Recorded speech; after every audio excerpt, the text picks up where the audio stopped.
ಒಬ್ಬ ಮನುಷ್ಯನ ಬದುಕ್ತೇನೆ. ಜಾತಿ ಅನ್ನೋ ಪದದ ಅರ್ಥನೇ ಗೊತ್ತಿಲ್ಲ ನನಗೆ. ಸುಟ್ಟಾಕಿದ್ದೀನಿ. ನನ್ನ ತಂದೆಗೆ ಅಪ್ಲಿಕೇಶನ್ ಹಾಕಿರಲಿಲ್ಲ ಸಾಬ್ರ ಗುಡ್ಸಿ ಅಂತ. ಇಲ್ಲಿವರೆಗೂ ನಾನು 16,000 ಜನರಿಗೆ ಕೈಕಾಲು ಫ್ರಾಕ್ಚರ್ ಇದ್ರೆ ಫ್ರೀಯಾಗಿ ರೆಡಿ ಮಾಡಿದ್ದೀನಿ. ನನಗೆ ಸಿದ್ಧಗಂಗಾ ಮಠ ಅಂದರೆ ಈ ಹಜ್ಜು ಮೆಕ್ಕ ಎಲ್ಲ ಅದೆಲ್ಲ ಕಾಣ್ತಾನೆ. ಆಂಜನೇಯ ಗರ್ಭ ಸಂಭೂತಂ ಸುಗ್ರೀವ ಸೇಜತಮ ರಾಮಪ್ರಿಯ ನಮಸ್ತುಭೆ ಹನುಮಾನ್ ಪಾಹಿಮಾಂ ಸದಾ. ನಾನೊಬ್ಬ ಕೋಟ್ಯಾಧಿಪತಿ ಅನ್ನೋದು ಅದ್ರಲ್ಲಿ ದುಡ್ಡು ಆಸ್ತಿ ಅಂತಸ್ತಲ್ಲ ಸರ್. ಕಾಯಕದಲ್ಲಿ ಶ್ರೀಮಂತಿಕೆ ತಗೋಬೇಕು. ಕಳಬೇಡ ಕೊಲಬೇಡ ವಿಷಯ ನುಡಿಯಲು ಬೇಡ. ಮಹಾಶಿವರಾತ್ರಿ ದಿವಸ ಮದುವೆ ಆದ ನಾನು ಅವ್ರಿಗೆ ಇವತ್ತಿನವರೆಗೂ ಒಂದು ಹೆಸರು ಚೇಂಜ್ ಮಾಡಿಲ್ಲ. ಒಂದು ಬುರ್ಕ ಹಾಕಿ ಕೊಟ್ಟಿಲ್ಲ. ತೋರ್ಪಡಿಕೆ ಜೀವನ ಬೇಡ, ತೋರ್ಪಡಿಕೆ ಧರ್ಮ ಬೇಡ.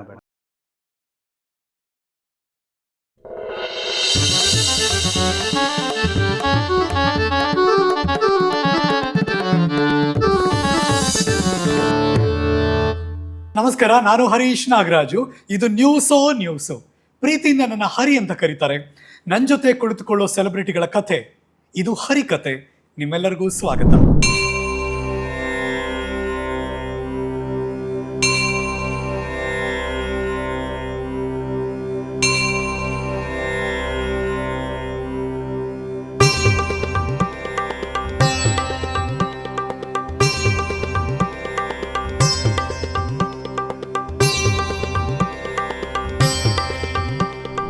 ಇವತ್ತಿನ ಹರಿಕತೆಯಲ್ಲಿ ಒಬ್ಬ ಕಾಮನ್ ಮ್ಯಾನ್, ಆದರೆ ಅವರ ಗುಣಲಕ್ಷಣಗಳು, ಅವರ ವ್ಯಕ್ತಿತ್ವದಿಂದ ನನಗೊಂಥರ ಸೆಲೆಬ್ರಿಟಿನೇ. ಹಾಗಾಗಿ ಹರಿಕತೆಯಲ್ಲಿ ನಮ್ಮ ಜೊತೆ ಇದ್ದಾರೆ. ದಾಸರ ಪದ ಅವ್ರನ್ನ ಮೀಟ್ ಮಾಡಿದಾಗಲೆಲ್ಲ ನನಗೆ ತುಂಬ ಕಾಡುತ್ತೆ. ಕುಲ ಕುಲ ಕುಲ ಅಂತ ಯಾಕೆ ಹೊಡೆದಾಡ್ತೀರಾ? ನಿಮ್ಮ ಕುಲದ ನೆಲೆಯನ್ನ ಏನಾದರೂ ಬಲ್ಲಿರಾ ನೀವು ಅಂತ ಕೇಳ್ತಾರೆ ದಾಸರು. ಅವತ್ತು ಆ ಕಾಲದಲ್ಲೇ 21ನೇ ಶತಮಾನ, ಆರ್ಟಿಫಿಷಿಯಲ್ ಇಂಟೆಲಿಜೆನ್ಸ್ ಯುಗ. ಆದರೆ ಇವತ್ತಿಗೂ ಜಾತಿ ಪದ್ಧತಿಯಿಂದ ಹೊರಗೆ ಬರೋಕ್ಕೆ ಸಾಧ್ಯ ಆಗಲಿಲ್ಲ. ಕಾರಣಗಳು ಹಲವಾರು, ಡಿಬೇಟಬಲ್ ಸಬ್ಜೆಕ್ಟು. ಆದರೆ ನನ್ನ ಜೊತೆ ಹರಿಕತೆಯ ಪಾಡ್ಕಾಸ್ಟ್ನಲ್ಲಿ ಕುಳಿತಿರುವವರ ಬದುಕಿದೆಯಲ್ಲ, ಅದು ಅದ್ಭುತ ಅಂತ ನನಗೆ ಅನಿಸುತ್ತೆ. ಅವರ ಮನಸ್ಥಿತಿ ಮತ್ತು ಅವರ ಮನೆ ಸ್ಥಿತಿಯೂ ಕೂಡ. ಮನಸ್ಥಿತಿ ಬಗ್ಗೆ ನಂಗೆ ಗೊತ್ತಿಲ್ಲ. Let's go. ಇವತ್ತಿನ ಅತಿಥಿ ಶ್ರೀ ಮುಬಾರಕ್ ಅಲಿ ಸರ್. ನಮಸ್ಕಾರ. ಹೇಗಿದ್ದೀರಿ? ಚೆನ್ನಾಗಿದೆ ಸರ್. ಮುಬಾರಕ್ ಭಾಯ್, ನೀವು ಯಾರು?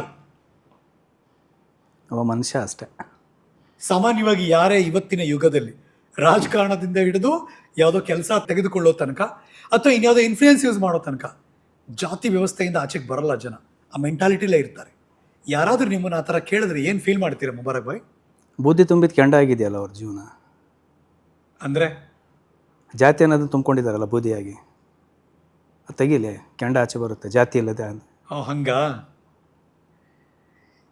ಯಾರು ಮುಬಾರಕ್ ಅಲಿ? ಒಬ್ಬ ಮನುಷ್ಯನಾಗ ಬದುಕ್ತಾಯಿದ್ದೀನಿ. ಜಾತಿ ಅನ್ನೋ ಪದದ ಅರ್ಥನೇ ಗೊತ್ತಿಲ್ಲ ನನಗೆ. ಸುಟ್ಟಾಕಿದ್ದೀನಿ. ಅದು ಏನು ಮಾಡ್ಬೇಕು? ಅದು ಇಟ್ಕೊಂಡು ಜಾತಿ ಅನ್ನೋದು ನನ್ನ ಮನಸ್ಸಲ್ಲಾಗಲಿ ಇಟ್ಕೊಂಡಿದ್ದೆ, ಜೋಬಲ್ಲಿ ಚೂರು ಇಟ್ಕೊಂಡಂಗೆ ಯಾವಾಗ ಚುಚ್ಚುತ್ತೋ ಗೊತ್ತಿಲ್ಲ. ಅದನ್ನು ಬಿಟ್ಟು ಬದುಕೋಣ. ನಿಮ್ಮ ಹೆಸರು ಕೇಳಿದ ತಕ್ಷಣ ನಮ್ಗೆ ಅನ್ಸೋದು ಅಫ್ಕೋರ್ಸ್ ಇವರು ಮುಸಲ್ಮಾನರು. ಹೆಸರು ಕೇಳಿದ ತಕ್ಷಣ ಅನಿಸ್ಬಿಡುತ್ತದು. ಯಾಕೆ ಜಾತ್ಯತೀತವಾಗಿ ಯೋಚನೆ ಮಾಡೋಕ್ಕೆ ಶುರು ಮಾಡ್ತೀನಿ? ನನ್ನ ತಂದೆಗೆ ಅಪ್ಲಿಕೇಶನ್ ಹಾಕಿರಲಿಲ್ಲ ಸಾಬ್ರ ಗುಡ್ಸಿ ಅಂತ. ಭೂಮಿ ಮೇಲೆ ಬಂದಮೇಲೆ ಎಲ್ಲ ಜಾತಿನಿಗೆ ಇಷ್ಟ ಆಯಿತು. ನಿಮ್ಮನ್ನು ಯಾರಾದರೂ ಆ ಥರ ಕೇಳಿದ್ರೆ ಏನು ಹೇಳ್ತೀರಿ? ನನಗೆ ಗೊತ್ತಿಲ್ಲ. ನಾನು ಕೇಳೋದು ಒಂದೇ ಪ್ರಶ್ನೆ. ಜಾತಿ ಅಂತಿರಲ್ಲ, ಒಂದು ಟೇಬಲ್ ಮೇಲೆ ಎಲ್ಲ ಸುತ್ತಮುತ್ತ ಎಲ್ಲ ಕೂತ್ಕೊಂಡು ದೀಪ ಹಚ್ಚೋಣ. ಆ ಜಾತಿ ನೋಡಿ ಬೆಳಕು ಕೊಟ್ಟರೆ ಅವ್ರಿಗೆ ಜಾತಿ ಇದೆ ಅಂತ ಅರ್ಥ. ಓ ಹಾಗೆ. ಬೆಳಕಿಗೆ ಜಾತಿ ಇಲ್ಲ. ಬದುಕಬೇಕಾ ಮನುಷ್ಯ? ದೀಪ ಥರ ಬದುಕ್ರಿ, ಇಲ್ಲಾಂದರೆ ವ್ಯರ್ಥ ಜೀವನ. ಎಲ್ಲಿದೆ ಜಾತಿ? ತೋರಿಸಿ. ಇತ್ತೀಚೆಗೆ ಮುಬಾರಕ್ ಅಲಿ ಅವರು ಯಾಕೆ ಗಮನ ಸೆಳೆದ್ರು ನನಗೆ ಅಂದರೆ, ಇವತ್ತಿಲ್ಲಿ ಬರೋ ಕಾರಣ ಅವರ ಮಗಳ ಮದುವೆ ಮಾಡ್ತಾರೆ.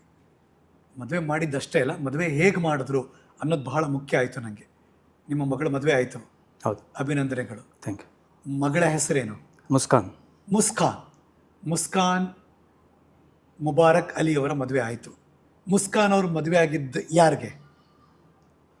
ನಾನು ಧರ್ಮ ಅಂತ ಹೇಳೋಕೆ ಹೋಗಲ್ಲ. ಒಬ್ಬ ಹಿಂದೂ ಧರ್ಮ ಹುಡುಗನಿಗೆ ಅವನ ಪ್ರೀತಿಗೆ ಸೋತಿ ನಾನು ಕೊಟ್ಟಿದ್ದೀನಿ. ಜಾತಿ ನೋಡಿ ಕೊಟ್ಟಿಲ್ಲ. ಜಾತಿ ನೋಡ್ಕೊಟ್ಟಿಲ್ಲ, ಪ್ರೀತಿ ನೋಡ್ಕೊಟ್ರಿ. ಆತ ಹಿಂದೂ ಹುಡುಗ. ಹೌದು. ಮದುವೆ ಆಗಿದ್ದ ರೀತಿ ಹೇಗಿತ್ತು? ಈಗ ನಾನು ನನ್ನ ಮಗಳಿಗೆ ಅವ್ರಿಗೆ ಮದುವೆ ಮಾಡಿ ಕೊಡ್ಬೇಕಂದ್ರೆ, ಈಗ ನಾನು ಒಬ್ಬ ಹಿಂದೂ ಹುಡುಗಿನ ಮದುವೆ ಆಗಿದ್ದು 1997. ನೀವು ಮದುವೆ ಆಗಿದ್ದು ಹಿಂದೂ ಹುಡುಗಿನೇ? ಮಾರ್ಚ್ 7 ಮಹಾಶಿವರಾತ್ರಿ ದಿವಸ ಮದುವೆ ಆದೆ. ಓಕೆ. ನಾನು ಅವ್ರಿಗೆ ಇವತ್ತಿನವರೆಗೂ ಒಂದು ಹೆಸರು ಚೇಂಜ್ ಮಾಡಿಲ್ಲ, ಒಂದು ಬುರ್ಕ ಹಾಕಕ್ಕೆ ಕೊಟ್ಟಿಲ್ಲ. ಬದುಕ್ತೀವಿ, ಸಾಮಾನ್ಯವಾಗಿ ಬದುಕೋಣ. ತೋರ್ಪಡಿಕೆ ಜೀವನ ಬೇಡ, ತೋರ್ಪಡಿಕೆ ಧರ್ಮ ಬೇಡ. ಏನು ಹೆಸರು ಮೇಡಮ್ದು? ರೂನು ರೆಡ್ಡಿ ಅಂತ. ರೂನು ರೆಡ್ಡಿ. ಸೊ ಅದೇ ಹೆಸರು ಕಂಟಿನ್ಯೂ ಇದೆ? ಹೌದು.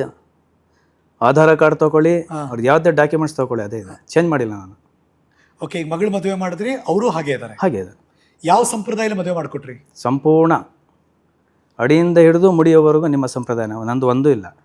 ಯಾಕೆ ಅಂದರೆ ಹೋಗೋ ಮನೇಲಿ ಅವಳಿಗೆ ಒಳ್ಳೇದಾಗಬೇಕು. ಅಂದ್ರೆ ಹಿಂದೂ ಸಂಪ್ರದಾಯದ ಪ್ರಕಾರ ಏನ್ ಬೇಕು, ದಾರೆ ಎರೆದು ಅಕ್ಷತೆ ಕಾಳು ಹಾಕಿ ಚೌಲ್ಟ್ರಲ್ಲಿ ಮದುವೆ ಮಾಡಿಕೊಟ್ರಿ. ಅರಶಿನ ಶಾಸ್ತ್ರ ಮಾಡಿಸಿದ್ವಿ, ಬಳೆ ಶಾಸ್ತ್ರ ಮಾಡಿದ್ವಿ, ಚಪ್ಪರ ಶಾಸ್ತ್ರ ಮಾಡಿಸಿದ್ದೀವಿ. ಯಾರ್ಯಾರು ಬಂದಿದ್ರು ಮದುವೆಗೆ? ಎಲ್ಲರೂ ಬಂದಿದ್ದರು. ದುನಿಯಾ ವಿಜಯ್ ಸರ್ ಬಂದಿದ್ದರು, ತುಂಬ ಖುಷಿಪಟ್ಟರು. ಆಮೇಲೆ ಟೆನ್ನಿಸ್ ಕೃಷ್ಣ ಸರ್ಗೆ ಒಂದು ಮೆಸೇಜ್ ಕೊಟ್ಟೆ. ಅವ್ರು ಕೇಳಿದ್ದು ಒಂದೇ, ನಿಮ್ಮಂಥ ಸಮಾಜದಲ್ಲಿ ಎಲ್ಲ ಆಗ್ಬಿಟ್ರೆ ಸಮಾಜ ತುಂಬ ಚೆನ್ನಾಗಿರುತ್ತೆ ಬದುಕೋದಕ್ಕೆ, ತುಂಬ ಖುಷಿ ಆಯಿತು ಅಂದರು. ನಾನು ಕೇಳೋದು ಅದನ್ನೇ, ತುಂಬ ಜನ ಕೇಳೋದು ಅದನ್ನೇ. ಬಟ್ ಹಾಗೆ ನಡ್ಕೋತಾರ ಅನ್ನೋದಷ್ಟೇ ಇರೋ ದೊಡ್ಡ ಪ್ರಶ್ನೆ. ಸ್ವಾಮೀಜಿಗಳು ಕೂಡ ಬಂದರು. ನಮ್ಮ ಹಿರಿಯ ಶ್ರೀಗಳು, ಅವ್ರ ಬಗ್ಗೆ ಮಾತಾಡೋಷ್ಟು ಶಕ್ತಿ ನನಗಿಲ್ಲ. ಯಾಕೆಂದರೆ ಶ್ರೀಗಳನ್ನ ಕಷ್ಟ ಕಾಲದಲ್ಲಿ ಕೈ ಹಿಡಿದವರು ಅವರು. ನಾನು ಶ್ರೀಮಠಕ್ಕೆ ಹೋಗಿ 18 ವರ್ಷ ಆಯಿತು. ಯಾವ ಶ್ರೀಮಠ ಅಂತ ಹೇಳಿಬಿಡಿ ಎಲ್ಲರಿಗೂ. ಶ್ರೀ ಸಿದ್ಧಗಂಗಾ ಮಠ, ಡಾಕ್ಟರ್ ಶ್ರೀ ಶಿವಕುಮಾರ ಸ್ವಾಮೀಜಿಗಳವರು. ಶ್ರೀ ಸಿದ್ಧಗಂಗಾ ಮಠದ ಶಿವಕುಮಾರ ಸ್ವಾಮಿಗಳ ಆಶ್ರಯದಲ್ಲಿ, ಮಾರ್ಗದರ್ಶನದಲ್ಲಿ ಇರುವಂತಹ ಮುಬಾರಕ್ ಅಲಿಯವರು. ಏನು ಮಾಡ್ತೀರಿ ಮಠದಲ್ಲಿ? ಸರ್, ನಾನೊಂದು ಕಾಲದಲ್ಲಿ ತುಂಬ ಕಷ್ಟದಲ್ಲಿದ್ದೆ. ಅವತ್ತಿಂದ ಅವತ್ತು ಒಂದು ಸ್ವಲ್ಪ ಬದುಕೋದು ಕಷ್ಟ ಇತ್ತು. ಸಾಮಾನ್ಯವಾಗಿ ನಾನು ಅವಾಗ ಆಟೋ ಓಡಿಸ್ತಾ ಇದ್ದೆ. ಓಕೆ. ಆಟೋ ಓಡಿಸ್ಬೇಕಾದ್ರೆ ನನ್ನ ಮನೇಲಿ ತುಂಬ ಕಷ್ಟ ಆಯಿತು. ನಾನು ಅವಾಗ ಏನು ಮಾಡಿದೆ ಅಂದರೆ, ಆಟೋ ಹೋಗೋ ಸಂದರ್ಭದಲ್ಲಿ ಪ್ರತಿ ಶುಕ್ರವಾರ ನಾನು ಹೊರಟ್ರೆ ಬೆಳಿಗ್ಗೆ ನಮ್ಮ ಮನೇಲಿ ಎಲ್ಲ ದೇವರು ಇದೆ, ಪೂಜೆ ಮಾಡ್ತೇನೆ. ಶಿವಕುಮಾರ ಸ್ವಾಮಿಗಳು, ಸಿದ್ಧಲಿಂಗ ಎಲ್ಲ ಫೋಟೋಗೂ ನಾನು ದೀಪ ಧೂಪ ಹಚ್ಚಿ ಪೂಜೆ ಮಾಡ್ತೇನೆ. ಮನೇಲಿ ದೀಪ ಹಚ್ಚಿ ಪೂಜೆ ಪ್ರತಿದಿನ ದೀಪ ಹಚ್ತಾ ಇರ್ತೀನಿ ನಾನು, ಒಂದು ದಿನ ಮಿಸ್ ಮಾಡಲ್ಲ. ಎಲ್ಲ ದೇವ್ರಿಗೂ ಒಂದೇ ದೃಷ್ಟಿ ನೋಡ್ತಾ ಇರೋದು ನನಗೆ ತುಂಬ ಖುಷಿ ಇದೆ. ನಿಮ್ಮ ಮನೆಯ ದೇವರ ಕೋಣೆಯಲ್ಲಿ ಯಾವ್ಯಾವ ದೇವರಿದ್ದಾರೆ? ಎಲ್ಲ ಇದೆ. ಶಿವಕುಮಾರ ಸ್ವಾಮಿಗಳು ಇದ್ದಾರೆ, ಸಿದ್ಧಲಿಂಗ ಸ್ವಾಮಿಗಳು ಇದ್ದಾರೆ, ಸಾಯಿಬಾಬಾರು ಇದ್ದಾರೆ, ನಮ್ಮದು ಇದೆ, ಕೆಂಪಮ್ಮ ದೇವಿ ಹೆಣ್ದೇವರು ಇದೆ, ಎಲ್ಲ ಇದೆ. ಆಟೋಲ್ಲಿ ಹೋದ್ರೆ ಫಸ್ಟ್ ಶುಕ್ರವಾರ ನಾನೇನು ಮಾಡ್ತೀನಿ, ಫಸ್ಟ್ ನಮ್ಮ ದರ್ಗಾ ಹತ್ರ ಹೋಗಿ, ಆಮೇಲೆ ಇದು ತುಮಕೂರಲ್ಲಿ ಚಾಮುಂಡಿ ದೇವಸ್ಥಾನ ಇದೆ. ನೀವು ತುಮಕೂರವರು? ಹೌದು, ತುಮಕೂರು. ಓಕೆ. ದರ್ಗಾಗೆ ಹೋಗ್ತೀರಿ? ದರ್ಗಾ ಹೋಗಿ ಚಾಮುಂಡಿ ದೇವಸ್ಥಾನ ಫಸ್ಟ್ ಮಠಕ್ಕೆ ಹೋಗೋದು. ಮಠಕ್ಕೆ ಹೋಗಿ ಎಲ್ಲ ಗದ್ದಿಗೆ ದರ್ಶನ ಮಾಡಿದ ನಂತರ ಅಲ್ಲಿ ಹೋಗ್ತೀನಿ. ಓಕೆ. ಅಲ್ಲ, ಫಸ್ಟ್ ಮಠಕ್ಕೆ ಹೋಗ್ತೀನಿ. ಮಠಕ್ಕೆ ಹೋಗಿ ಗದ್ದಿಗೆ ದರ್ಶನ ಮಾಡ್ತೀನಿ. ಎಲ್ಲ ಗದ್ದಿಗೆ ದರ್ಶನ ಆಗಬೇಕು, ಆಮೇಲೆ ಶ್ರೀಗಳ ದರ್ಶನ ಆಗಬೇಕು, ಆಮೇಲೆ ನನ್ನ ಉಪಹಾರ. ಅಲ್ಲಿವರೆಗೇನು ತೊಗೊಳಲ್ಲ ನಾನು. ಫಸ್ಟ್ ಮಠಕ್ಕೆ ಹೋಗಿ, ಆಮೇಲೆ ದರ್ಗಾಗೆ ಹೋಗಿ, ಆಮೇಲೆ ಉಪಹಾರ ತಗೊಳ್ಳೋದು. ಅಲ್ಲಿವರೆಗೆ ಯಾವುದೂ ಮಾಡಲ್ಲ. ನನಗೆ ಮನಸ್ಥಿತಿ ಹೇಗೆ ಮುಬಾರಕ್ ಅಲಿ ಅವರೇ? ಬೇರೊಬ್ಬರ ನೋವನ್ನು ಅರ್ಥ ಮಾಡಿಕೊಂಡು ಬೇರೆಯವರ ಕಷ್ಟಕ್ಕಾದಾಗ ಅವರ ಮುಖದಲ್ಲಿ ಬರುತ್ತಲ್ಲ ಒಂದು ನಗು, ಅದೇ ನನಗೆ ಸಂಪತ್ತು, ಅದೇ ಐಶ್ವರ್ಯ. ನಾನು ಆಟೋ ಓಡಿಸ್ಬೇಕಾದ್ರೆ ನನಗೆ ಆಟೋ ಸಿಕ್ಕಿತ್ತು, ಒಂದ್ಸರಿ 3 ಲಕ್ಷ ಸಿಕ್ಕಿತ್ತು, 2 ಲಕ್ಷ ಸಿಕ್ಕಿತ್ತು ಆಟೋದಲ್ಲಿ. ಹೌದು, ತಗೊಂಡೋಗಿ ವಾಪಸ್ ಕೊಟ್ಟಿದ್ದೀನಿ. ಅವತ್ತು ನನ್ನ ಮನೇಲಿ ಅವತ್ತು ಕಷ್ಟ ಆಯಿತು, ಆದರೂ ನನಗೆ ಮನಸ್ಸು ಒಪ್ಪಲ್ಲ ಅದು. ಹೆಂಗೆ ನಿಮ್ಮ ಬಾಲ್ಯ ಹೇಗಿತ್ತು? ಎಲ್ಲಿ ಬೆಳೆದ್ರಿ, ಎಲ್ಲಿ ಓದಿದ್ರಿ? ನಮ್ಮ ಬಾಲ್ಯ ಅಂದರೆ ನಮ್ಮ ಸಿದ್ಧಗಂಗಾ ಮಠದಿಂದ 12 ಕಿಲೋಮೀಟರ್ ಹೊನ್ನೋಡಿಕೆ ಹತ್ರ ಚೋಳಂಬಳ್ಳಿ ಅಂತ ಕುಗ್ರಾಮ, ತುಂಬ ಕಾಡು ಪ್ರದೇಶ. ಆವಾಗ ನಮ್ಮ ಅಪ್ಪ ಅವರು, ನಮ್ಮ ಅಮ್ಮ ಅವರು ಅಷ್ಟೇ ನನಗೆ ತುಂಬ ಕಷ್ಟಪಟ್ಟು ಸಾಕಿದ್ರು. ಮನೆಗೆ ದೊಡ್ಡವನು, ಕುಟುಂಬಕ್ಕೆ ದೊಡ್ಡವನು. ಎಷ್ಟು ಜನ ಮಕ್ಕಳು ನೀವು? ನನಗೆ 2 ತಮ್ಮದಿರು, 2 ತಂಗಿದ್ರು. ಮನೆಗೆ ದೊಡ್ಡವನು ನಾನೇ. ಓಕೆ. ನಮ್ಮ ಮನೇಲಿ ನಮ್ಮ ಅಮ್ಮ ಅವಾಗ ನಾನು ಚಿಕ್ಕ ವಯಸ್ಸಲ್ಲಿದ್ದಾಗ ಬೀಡಿ ಸುತ್ತೋರು. ಓಕೆ. 20 ಪೈಸೆ ಒಂದು ಕಟ್ ಬೀಡಿ, 25 ಬೀಡಿ ಬರೋದು ಅದರಲ್ಲಿ. ಅದರಿಂದ ನಮಗೆ ಸುತ್ತಿ ಜೀವನ ಸಾಗಿಸಿದ್ದು, ನಮಗೆ ಹೊಟ್ಟೆ ಸಾಕಿದ್ರು. ಬಟ್ ನೀವು ಓದಿದ್ರಾ? ನನಗೇನು ಮಾಡಿದ್ರು ಅಪ್ಪ ಅಮ್ಮ, ನನಗೆ ಇವತ್ತು ಒಂದು ತುಂಬ ಖುಷಿ ಪಡ್ತೀನಿ ಅಂದರೆ, ನಮ್ಮ ಅಪ್ಪ ದೇವ್ರ ಸಮಾನ ನೋಡ್ತೀನಿ ಅಂದರೆ, ಆಗಿನ ಕಾಲದಲ್ಲಿ ನನಗೆ ಕನ್ನಡ ಓದಿಸಿರು. ನಮ್ಮೂರಿಂದ ಸುಮಾರು 2-3 ಕಿಲೋಮೀಟರ್ ನಡ್ಕೊಂಡು ಹೋಗ್ಬೇಕಾಗಿತ್ತು. ಕನ್ನಡ ಓದಿಸಿದ್ರು. ಏನಾದರೂ ಮನೆಯಲ್ಲಿ ಬೆಳಿಗ್ಗೆ ಊಟ ಇಲ್ದಲ್ಲೇ ಇದ್ದಾಗ ನಮ್ಮಮ್ಮ ಅವರು ಒಂದು ಕಟ್ ಬೀಡಿ ಕೊಡೋರು. ಅದು ತಗೊಂಡೋಗ್ಬಿಟ್ಟು ಸ್ಕೂಲ್ ಹತ್ರ ಒಂದು ಅಜ್ಜಿ ಇರೋದು, ಗಂಗಮ್ಮ ಅಂತ. ಆ ಅಜ್ಜಿಗೆ ಒಂದು ಕಟ್ ಬೀಡಿ ಕೊಟ್ಟರು, ಪುರಿ ಅವೆಲ್ಲ ಕೊಡೋರು. ಅದನ್ನು ತಿನ್ಬಿಟ್ಟು ಪಕ್ಕದಲ್ಲಿರೋರ್ಗೂ ಕೊಟ್ಬಿಟ್ಟು ತಿಂದು ನಾನು ಸ್ಕೂಲಿಗೆ ಹೋಗಿ ಬರ್ತಾಯಿದ್ದೆ. ಅಂಥ ಕಷ್ಟ ಕಾಲ. ಉರ್ದು ಶಾಲೆ ಅಲ್ಲ? ಇಲ್ಲ, ನನಗೆ ಉರ್ದು ಏನೂ ಬರೋದಿಲ್ಲ. ಉರ್ದು ಬರೋದೇ ಇಲ್ಲ? ಧಾರ್ಮಿಕವಾಗಿ ನಮಾಜ್ ಮಾಡ್ತೀನಿ. ಮಾಡ್ತೀರಿ? ಅಲ್ಲಿ ಓದ್ ಮುಗೀತಾ ಅಲ್ಲಿಗೆ? ಇಲ್ಲ, ಓದ್ಕೊಂಡೇ ಮಾಡ್ತಾರೆ, ರಜಾ ಬರೋದಲ್ಲ. ಓಕೆ. ರಜಾ ಬರೋಂಥ ಸಂದರ್ಭದಲ್ಲಿ ಕಾಲಹರಣ ಮಾಡ್ತಾ ಇರಲಿಲ್ಲ. ನಮ್ಮ ಅಪ್ಪ ಹೇಳಿದರು, ಕಾಲಹರಣ ಮಹಾಪಾಪ ಅಂತ. ಆದರೆ ನಾನು ಈ ಮಟ್ಟಕ್ಕೆ ಬರ್ಬೇಕಾದ್ರೆ ನಮ್ಮ ತಂದೆ ತಾಯಿನೂ ಕೂಡ ನಮ್ಮ ಸಿದ್ಧಗಂಗಾ ಮಠದ ಭಕ್ತರೆ. ನಮ್ಮ ಮುತ್ತಾತ ಇದ್ದರು, ಅವರು ಕೂಡ ಮಠದ ಭಕ್ತರೆ. ಓಕೆ. ಏನಪ್ಪ ಏನು ಮಾಡ್ತಿದ್ರು ಅವರು? ಅದೇ ಬಿಡಿ ಸುತ್ತೋದು. ಊರಿಗೆ ಒಂದು ಸ್ವಲ್ಪ ದೊಡ್ಡ ವ್ಯಕ್ತಿ, ನ್ಯಾಯ ಪಂಚಾಯತ್ಗೆ ಮಾಡೋಂಥವ್ರು. ಅವ್ರಿಗೂ 98 ವರ್ಷ, ಮೊನ್ನೆ ತೀರೋದ್ರೆ 6 ತಿಂಗಳಾಯಿತು. ಓಕೆ. ಅಮ್ಮ ಇದ್ದಾರೆ. ನಮ್ಮ ತಂದೆ ತೀರೋದಾಗ ನೋಡಿದ ನನಗೊಂದು ಖುಷಿ ಅಂದರೆ, ಜನಸಾಗರನೇ ಬಂದರು. ಅವ್ರು ದುಡ್ದಂಥ ಒಂದನ್ನು ಅವರಲ್ಲಿ ಇದ್ದಿದ್ದು ನನ್ನ ಥರನೇ. ಅವ್ರೇನು ಮಾಡೋರು ಅಂದರೆ, ಮನೆಗೆ ಯಾರೇ ಅತಿಥಿಗಳು ಬರಲಿ, ನಮಗೆ ಅವ್ರು ಎಲ್ಲರೂ ಕುಂಡಿಸ್ಬಿಟ್ಟು ಊಟ ಮಾಡಿಸ್ಬಿಡೋರು. ನಮ್ಮ ಅಪ್ಪ ಅಮ್ಮ ಉಪವಾಸ ಮಲಗೋರು. ಓಕೆ. ನನಗೂ ಕೆಲವು ಟೈಮ್ ಪಕ್ಕದ ಮನೆಯಿಂದ ಊಟ ತಂದು ಕೊಟ್ಟು ಉಪವಾಸ ಮಲಗಿದ್ದಾರೆ ಅಪ್ಪ ಅಮ್ಮ. ನಮ್ಮ ಜಾತಿ, ನಮ್ಮೂರ ಕಡೆಯವರು ಅಂದ್ರೇ ಏನೋ ಪ್ರೇಮ ತೋರಿಸ್ತಾರೆ. ತುಂಬ ಅಟ್ಯಾಚ್ಮೆಂಟ್ ತೋರಿಸ್ತಾರೆ, ಹತ್ತಿರ ಆಗ್ಬಿಡ್ತಾರೆ. ಅದೆಲ್ಲ ಬಿಟ್ಟು ಇಷ್ಟು ವಿಶಾಲವಾಗಿ ಯೋಚನೆ ಮಾಡ್ಬೋದಾ ಮುಬಾರಕ್ ಅಲಿ? ಮಾಡ್ಬೋದು. ನಮ್ಮ ಮನೇಲಿ ಚಿಕ್ಕ ವಯಸ್ಸಿಂದ ಎಲ್ಲರೂ ಕೆಲಸ ಮಾಡೋರು, ಹಿಂದೂ ಇದ್ರು, ಎಲ್ಲರೂ ಕೆಲಸ ಮಾಡೋರು. ಅವ್ರ ಜೊತೆ ನಾನು ಕೂತ್ಕೊಂಡು ಊಟ ಮಾಡಿದ್ದೀನಿ. ನಮ್ಮ ಚಿಕ್ಕ ವಯಸ್ಸಲ್ಲಿ ತಟ್ಟೆ ಆಚೆ ಇಟ್ಬಿಟ್ಟು ಊಟ ಕೊಡೋರು. ನಮ್ಮ ತಂದೆ ತಾಯಿ ಅದನ್ನು ಇಷ್ಟಪಡ್ತಾರೆ, ಜೊತೆಲ್ಲ ಕೊಡಿಸ್ಕೊಂಡು ಊಟ ಮಾಡೋರು. ಮೊದಲಿಂದನೂ ಸ್ಕೂಲ್ ಅಡ್ಮಿಷನ್ ಆಗಬೇಕಾದ್ರೆ ಒಂದು ಫಾರ್ಮ್ ತುಂಬಬೇಕು, ಹೆಸರು ಜಾತಿ ಅಂತ ಮೆನ್ಷನ್ ಆಗಿರುತ್ತೆ. ಏನು ಮಾಡ್ತಿದ್ರಿ ಆಗ? ಬರ್ಕೊಳ್ಳಿ, ಬಿಡಿ ಏನು ಬೇಕಾದ್ರು ಬರ್ಕೊಳ್ಳಿ. ನಮ್ಮ ತಂದೆ ತಾಯಿ ಹುಟ್ಟಿಸಿದಾರೆ ಅಂತ ಜಾತಿ ಬರ್ಸ್ಕೊಂಡಿದ್ದಾರೆ, ನನಗಂತೂ ಜಾತಿ ಇಲ್ಲ. ನಮ್ಗೋಸ್ತೆ ಬೇಕಲ್ಲ, ಸಮಾಜದಲ್ಲಿ ಬದುಕಬೇಕಾದ್ರೆ ಈ ವ್ಯಕ್ತಿಗೆ ಒಂದು ನಾಮಿನೇಟ್ ಮಾಡಬೇಕಲ್ಲ, ಇವನೇ ಅಂತೇಳಿ. ಈ ಥರದ ಆಲೋಚನೆ ಮಾಡೋ ಬುದ್ಧಿ ಆಗಲೇ ಇತ್ತ, ಚಿಕ್ಕ ವಯಸ್ಸಿಗೆ ಇತ್ತ? ಹೌದು. ಅದು ಬರಬೇಕಾದ್ರೆ ಒಂದು ಕಾರಣ ಇದೆ. ಏನು? 6ನೇ ಕ್ಲಾಸ್ ಮೋಸ್ಟ್ಲಿ ನಾನು. ಹಾಂ. ನಮ್ಮ ತಂದೆಗೆ ಒಬ್ಬರು ಮದುವೆಗೆ ಆಹ್ವಾನ ಕೊಡ್ತಾರೆ. ನಮ್ಮ ತಂದೆ ಅವತ್ತು ಹುಷಾರಿರಲ್ಲ, ಶನಿವಾರ ಮದುವೆ ಇರುತ್ತೆ. ನಾನೇ ಮನೆಗೆ ದೊಡ್ಡವನು. ನಾನು ಚಿಕ್ಕ ವಯಸ್ಸು ಜವಾಬ್ದಾರಿ ಕೊಟ್ಟರು ನಮಗೆ. ಓದ್ಕೊಂಡು ಕೆಲಸ ಮಾಡ್ಕೊಂಡು ದುಡ್ಕೊಂಡು ಬದುಕಿದವ್ರು ನಾವು. ಆ ಸಂದರ್ಭದಲ್ಲಿ ನೀನೇ ಮದುವೆಗೆ ಹೋಗಿ ಬರಪ್ಪ ಅಂದ್ರೆ ಶನಿವಾರ 11 ಗಂಟೆ ಸ್ಕೂಲ್ ಬಿಡ್ತಾರೆ, 11:30 ಊಟಕ್ಕೆ ಹೋಗ್ತೀನಿ. ಮದುವೆ ನಮಗೆ ಊಟದ ಹಸಿವು ಇದು ಜಾಸ್ತಿ ಗಮನ. ಏನು ಮದುವೆ? ಹಿಂದೂ ಮದುವೆ? ಹಿಂದೂ ಮದುವೆ. ಹಿಂದೂ ಮದುವೆ. ನಾವೇನು ಹೋಗೋ ರೀತಿ ಗೊತ್ತಿದೆಯಲ್ಲ, ಹರಕ್ಲು ಬಟ್ಟೆ, ಒಂದು ಬ್ಯಾಗು ಒಂಥರ ಹಾಂ, ಎಲ್ಲ ಸಾಲ ಊಟಕ್ಕೆ ಕೂತಿದ್ರು. ನಾನು ಹೋಗಿ ಮಧ್ಯದಲ್ಲಿ ಕೂತ್ಕೊಂಡ್ಬಿಟ್ಟೆ. ಓಕೆ. ಯಾರೋ ಬಂದು ನನಗೆ ಹಿಡ್ಕೊಂಡು ಆಚೆ ಹಿಡಿದ್ಬಿಟ್ರು. ನಾನು ಇದ್ದಿದ್ದು ರೀತಿ ನೋಡಿ, ಹರಕ್ಲು ಬಟ್ಟೆ ಹಾಕ್ಕೊಂಡು ಯಾರು ಇವ್ನು ನಡಿ ಆಚೆ. ಅಲ್ಲಿದ್ದವರೆಲ್ಲ ಹೇಳ್ತಾಯಿದ್ರು, ಬಿಡಪ್ಪ ಊಟ ಮಾಡಲಿ ಮಗುವನು ಅಂತೇಳಿ. ಇಲ್ಲ ಅಂತೇಳಿ ಆಚೆ ಕಳ್ಸರು. ಬಟ್ ನಾನು ಸೀದಾ ಮನೆಗೆ ಬಂದ. ನಾನು ಅವತ್ತೇ ನಿರ್ಧಾರ ತೊಗೊಂಡಿದ್ದು, ನನ್ನ ಭೂಮಿ ಮೇಲೆ ಬದುಕಬೇಕಂದ್ರೆ ಬೇರೆಯವ್ರಿಗೋಸ್ಕರ ಬದುಕಬೇಕು, ನನಗೇನು ಬೇಡ. ಇವತ್ತೈದು ಝೀರೋ. ನಾನು ಅವತ್ತಿಂದ ಅವತ್ತು ದುಡಿತೀನಿ, ತಿಂತೀನಿ, ಬದುಕ್ತೀನಿ. ನಾನು ಬದುಕಿದ್ರೆ ಭೂಮಿ ಮೇಲೆ ಬೇರೊಬ್ಬರಿಗೋಸ್ಕರ ಬದುಕಬೇಕು, ನನಗೇನು ಬೇಡ. ಅವತ್ತು ನಿರ್ಧಾರ ಮಾಡಿದೆ. ಅವತ್ತೊಂದು ಊಟದ ವಿಚಾರ ಅದು. ಬಟ್ ಈ ಜಾತಿಯ ಕಲ್ಪನೆ ಹೇಗೆ ಬಂತು? ಜಾತ್ಯತೀತದ ಕಲ್ಪನೆ ಹೇಗೆ ಬಂತು? ನಮ್ಮ ತಂದೆ ಹೇಳೋರು, ಜಾತಿ ಎಲ್ಲೂ ನಾವು ಅಂದ್ಕೊಂಡ್ರೆ ನಮ್ಗೆ ಬೇಡ ಅದು. ಈಗ ನಮ್ಮನೆ ಎಲ್ಲ ಧರ್ಮದವ್ರು ಕೆಲಸ ಮಾಡೋರು, ನಮ್ಮ ಜೊತೆ ಎಲ್ಲರೂ ಕೂತ್ಕೊಂಡವ್ರು, ಎಲ್ಲರೂ ಊಟ. ಎಲ್ಲಿದೆ ಜಾತಿ ಅನ್ನೋ ಪದದ ಅರ್ಥನೇ ಗೊತ್ತಿಲ್ಲ, ದೇವರಿಗೆ ಅರ್ಥ ಗೊತ್ತಿಲ್ಲ ಅಂತ ಮನುಷ್ಯನಿಗೆ ಏನಕ್ಕೆ ಬೇಕು? ಒಂದು ಉದಾಹರಣೆ ಕೊಟ್ಟೆ ನಿಮಗೆ, ದೀಪ ಹಚ್ಚಿ ಎಲ್ಲ ಜಾತಿ ನೋಡಿ ಬೆಳಕು ಕೊಟ್ಟರೆ. ಕರೆಕ್ಟ್. ಬದುಕಿದ್ರೆ ಮನುಷ್ಯ ದೀಪ ಥರ ಬದುಕಬೇಕು, ಇಲ್ಲಾಂದರೆ ಬೇಡ. ಸೂರ್ಯನ ಜಾತಿ ಇಲ್ಲ, ಗಾಳಿಗೆ ಜಾತಿ ಇಲ್ಲ, ನೀರಿಗೆ ಜಾತಿ ಇಲ್ಲ, ಹಾಕೊಳ್ಳೋ ಬಟ್ಟೆಗಿಲ್ಲ, ನಮಗೆ ಯಾಕೆ? ಒಂದು ಉದಾಹರಣೆ, ಎಕ್ಸಾಂಪಲ್, ನಾನು ಕಣ್ಣಾರೆ ಸಿದ್ಧಗಂಗಾ ಮಠದಲ್ಲಿ ನಾನು 18 ವರ್ಷ ಮುಂಚೆ ತುಂಬ ಕಷ್ಟದಲ್ಲಿದ್ದೆ.